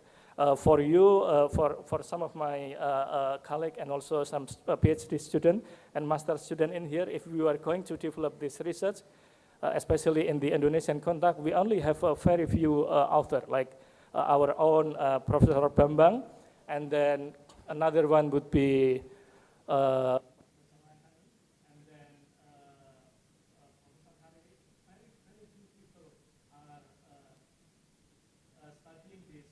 this research area. So I encourage all of you to go into this research topic. And then we also need a larger and broader studies in this area, and also we need to collaborate and with the other stakeholder, the ministry and other school to lead the workshop in this arena.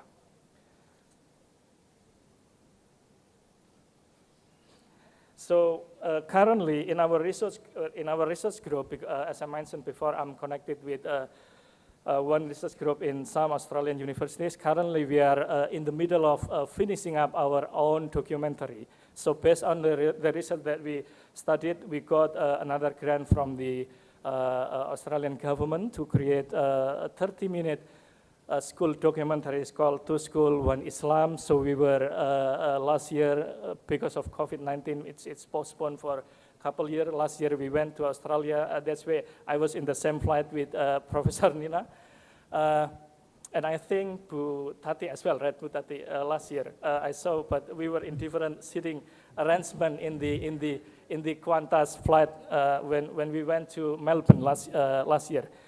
So we were trying to capture one Australian school, one Australian Islamic school and one Indonesian Islamic school, trying to connect and see how the daily Islamic student in Australia and in Indonesia act in terms of their identity, in terms of their learning, in terms of their challenge.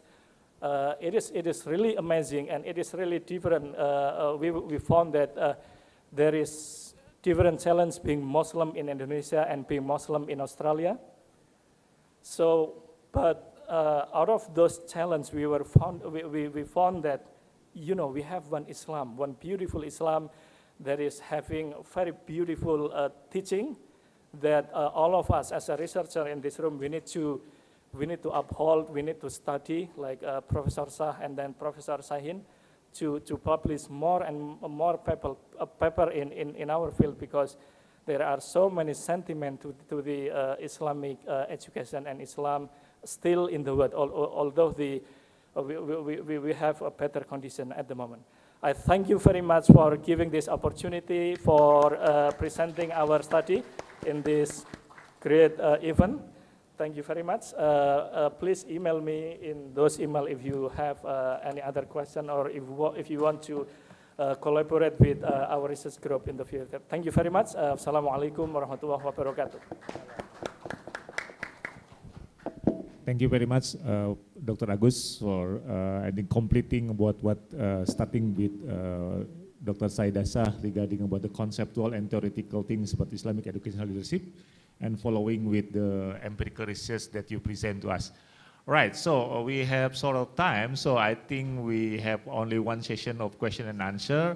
So I hope that you are ready with your question. So I am allowing you at least 3 person who want to like a question. Okay, so I think Maruf, Supriyono, and the guy in the back seat, right? So maybe you can start from Maruf, and then is it okay? We just all get together the question and then ask directly. Is okay for you, both of you? Right. Okay. So please state your name and your where you come from, and then also inform which presenter that you want to ask. Okay, thank you. Thank you so much, respected professors and lecturers, for the presentations. My question is particularly from Dr. Saida Shah. My name is Maruf Aman. I'm pursuing MA education at IIIU. I'm from Pakistan. So from Dr. Saida Shah's presentation, I got this layer of insight that in Islamic education, leadership seems to have 2 types. One is divine leadership, which is the leadership by God, being authoritative by commanding prophets to do this and that. And then another one is humane leadership, which is the leadership of the prophets, guiding common people to proceed. So my question is, in your contribution to Islamic leadership, what differences do you see in the leadership of God Himself and the leadership of the Prophet? Thank you so much. Next one, go to Supriyono. Thank you very much, Pak Bambang. So, my name is Priano. I'm a student at Faculty of Education, master degree. So, my question is related to the Islamic educational leadership itself in relation to the modern system of education. As we know that Dr. Shaida Shah explained about how in the theory how Islamic educational leadership is actually related to the term ilm, alim or ulama or mu'alim or things like that. So when it comes to the leadership itself, it's how to make people leading people into the right way, or in the way that those who are become leader or those who own the ilm itself. So, but when it comes to the practice itself, as we know that from the presentation from Dr. Agus, it's still there's still contrast on how the concept of Islamic educational leadership being concepted and how it's being practiced. As we know that when it comes to Indonesian context, there are different types of schools here. For example, like from the private school that Dr. Agus explained, there are schools that like more into exclusive, and there are more schools that into inclusive, things like that. And there's also another type of school, for example, like madrasah system in Indonesia. As we know that this is under the government, like MAN or MTSN, when it comes to the leadership itself, I don't think that it follows Islamic educational leadership. So, because the recruitment is still like under, the government recruit people to be the leaders, things like that. And then when it comes to the private school, there are things, complexities like the problem, for example, like they teach more into like, not really into, not intolerance thingy, because they don't want their students to, learn about other religions or things like that. So my question is how to embed the concept of Islamic educational leadership into the modern system of education to direct Islamic school leadership practice to be more Islamic rather than following the Western concept, or fall into the conservatism in leading the school. That's the question. Thank you very much. And it goes for both speakers. Thank you very much. Okay, thank you, Supriyono. So the next one.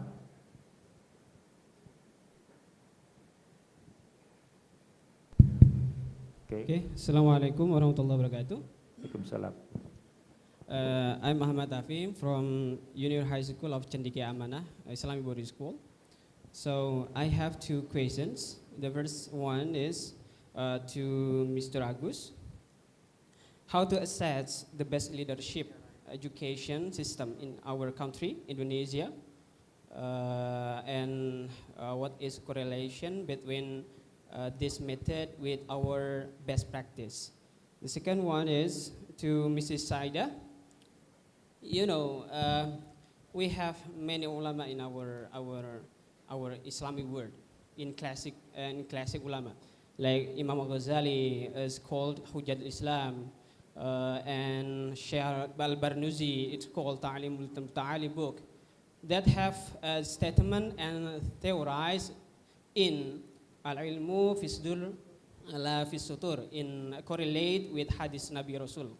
So my question is, what are correlative between this concept of among of ulama and the education system in contemporary? Thanks. Assalamualaikum warahmatullahi wabarakatuh. All right, so there's very interesting question for both of you. I think both of you can ask all three questions together, please. You can.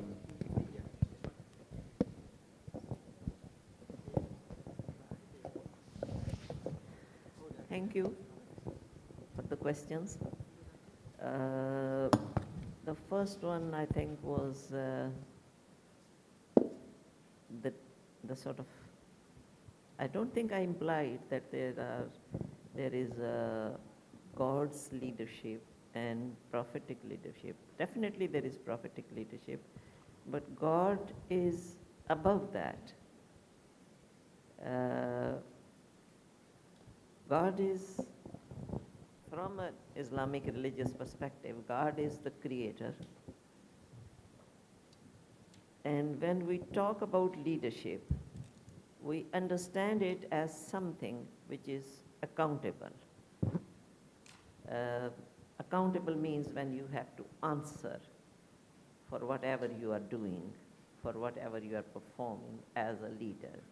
You have certain responsibilities, whether you call it amana, whether you call it trust, whether you call it responsibility, whether you call it role, varies across cultures and societies, but there is certain element of performance that you have to deliver, and you are responsible for explaining that, how you are delivering and why you are delivering that.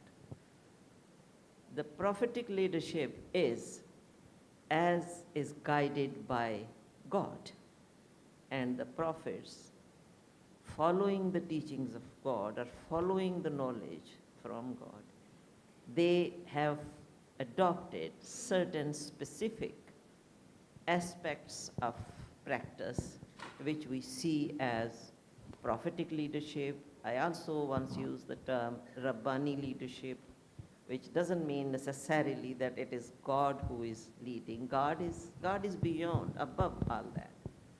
But it means that a leadership which is advised by the teachings that we have received through prophets from God. And as I said, that connects the spiritual, the material, and the practical into one. Even the Islamic scholars, and somebody at the back mentioned Ghazali also, and mentioned, I mean, there are a lot of Islamic scholars who have written about education. Ghazali was first.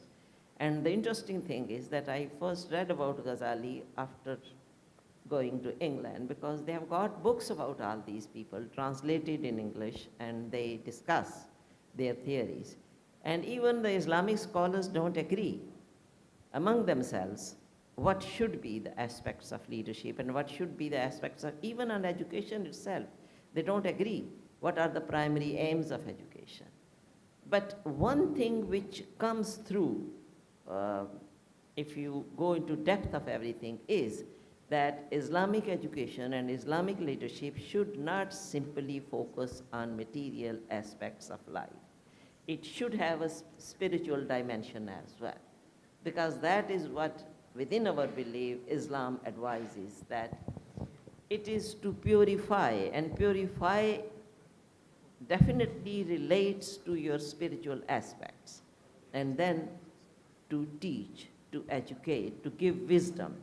Wisdom is another specific word which has been used in the Quran as aql, that give people wisdom, not just knowledge, wisdom.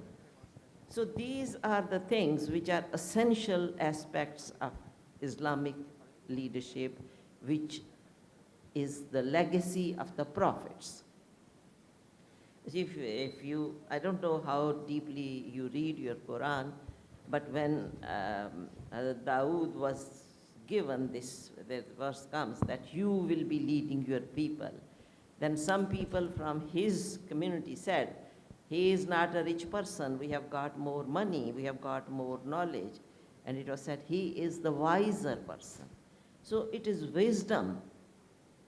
It is wisdom and taqwa which are two primary requirements of leadership in Islam, that you should be wise and you should have taqwa, spirit, as well as ilm.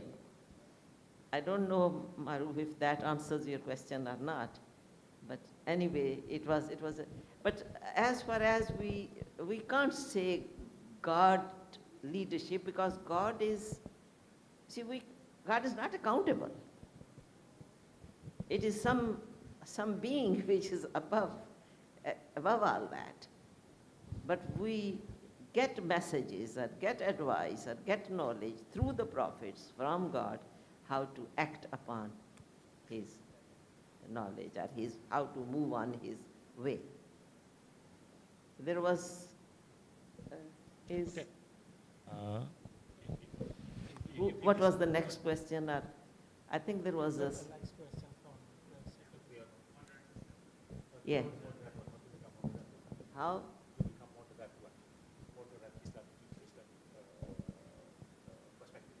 Modern? I think there is always a problem with the word modern, what we mean by the word modern.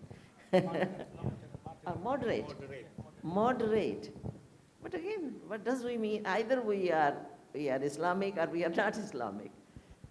Moderate is an addition which people have made, I mean, in contrast to what they call fanatics. But these are things that we have created. Either there is an Islam or there is no Islam. Moderate, if you're doing something against Islam, you're not being moderate Muslim. You're being un-Islamic. And the thing is that you need to understand the teaching, and Islam is a moderate religion. It does not teach extremism of any type. You see, it is our interpretation of how we interpret Islam, how we interpret the teachings of Islam. I mean, even in very simple things, people become so extremist about sort of how to, for example, deal with other religions.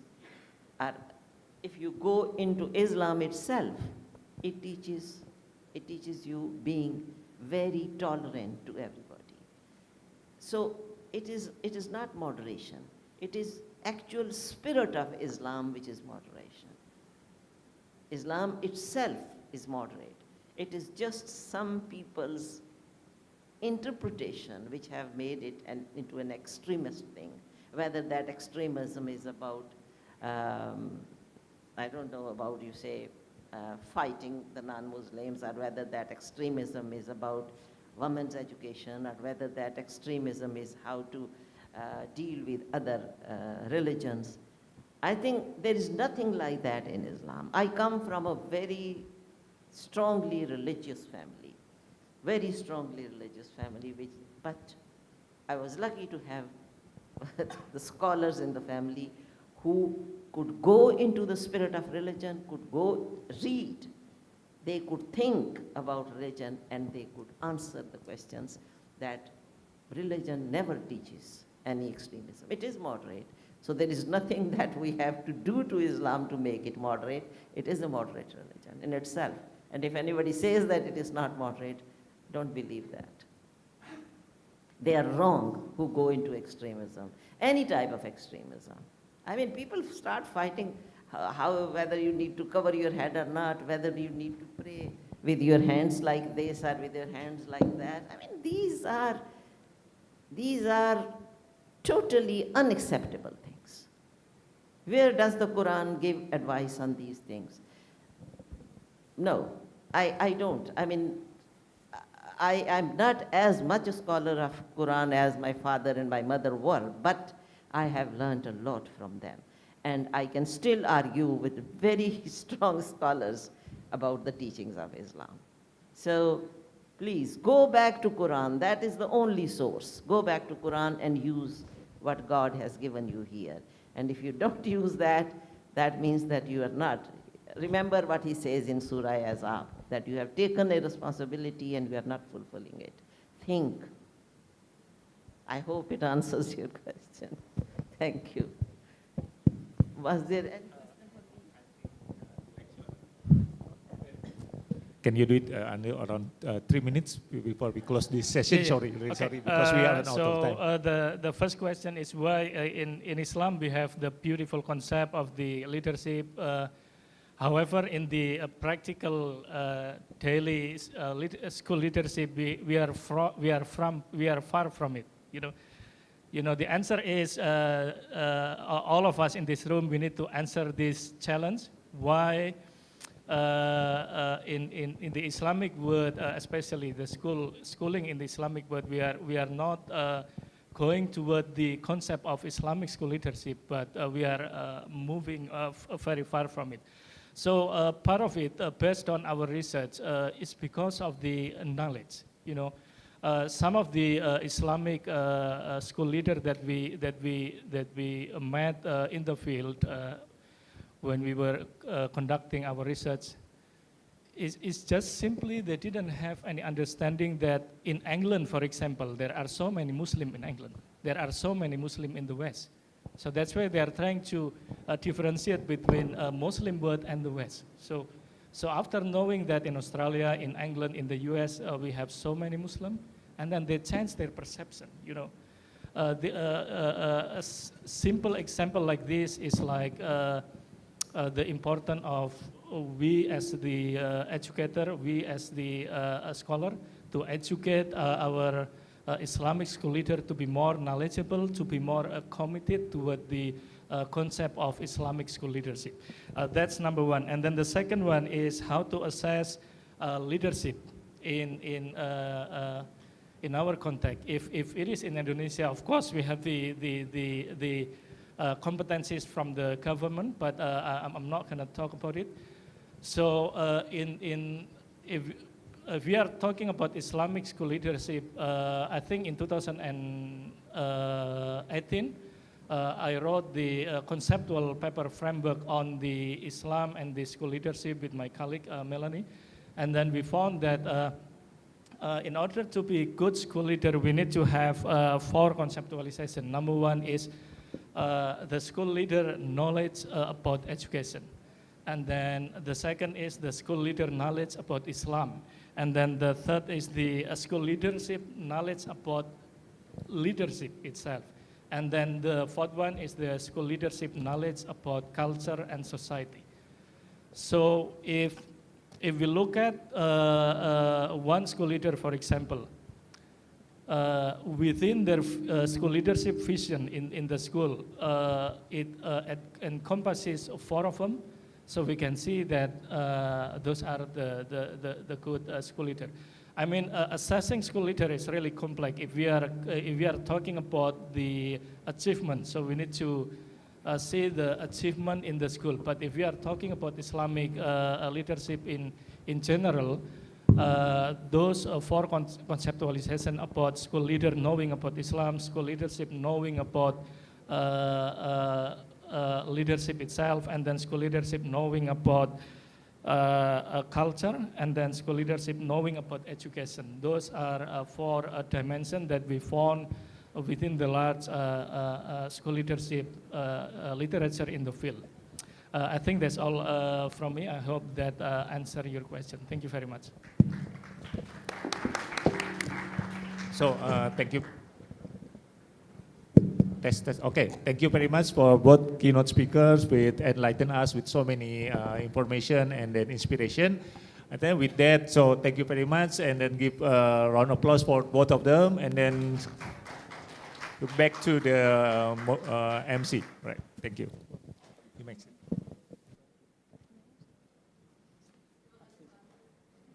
Thank you very much for the insightful discussions.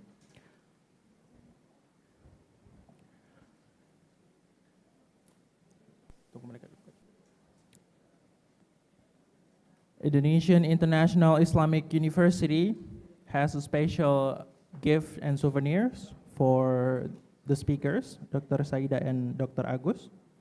We kindly request on behalf of Indonesian International Islamic University, the Dean of Faculty of Education, Professor Nina, to give the gift and the souvenir to the keynote speakers.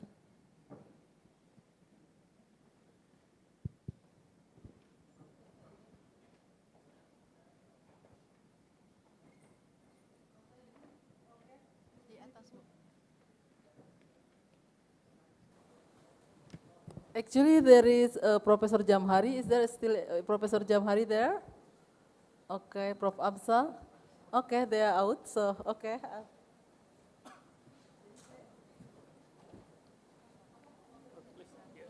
Let it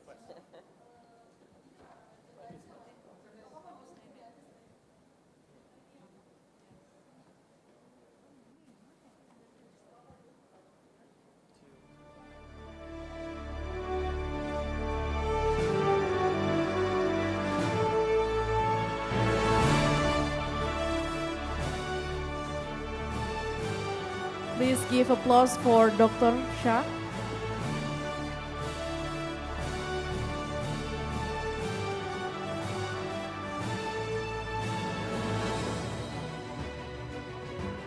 And also please give applause to Dr. Agus Mutohar.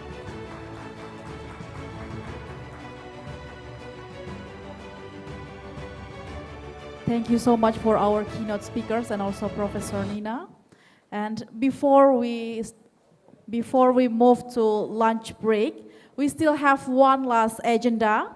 Our last agenda is cultural performance of the Pasambahan dance from Padang, West Sumatra. Ladies and gentlemen, please welcome with a big applause the Students Associations of the Faculty of Education.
Thank you so much for performing such a wonderful dance.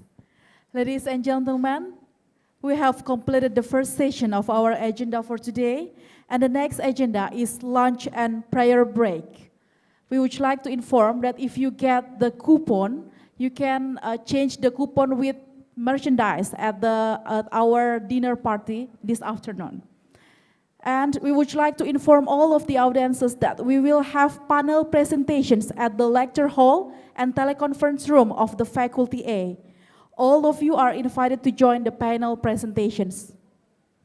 And we would like to remind you that we still have day 2 for our conference, which is going to be held tomorrow. And we will have Dr. Abdullah Sahin from the Warwick University, United Kingdom, as the keynote speakers. We appreciate your presence and attention, and thank you very much. Wassalamualaikum warahmatullahi wabarakatuh.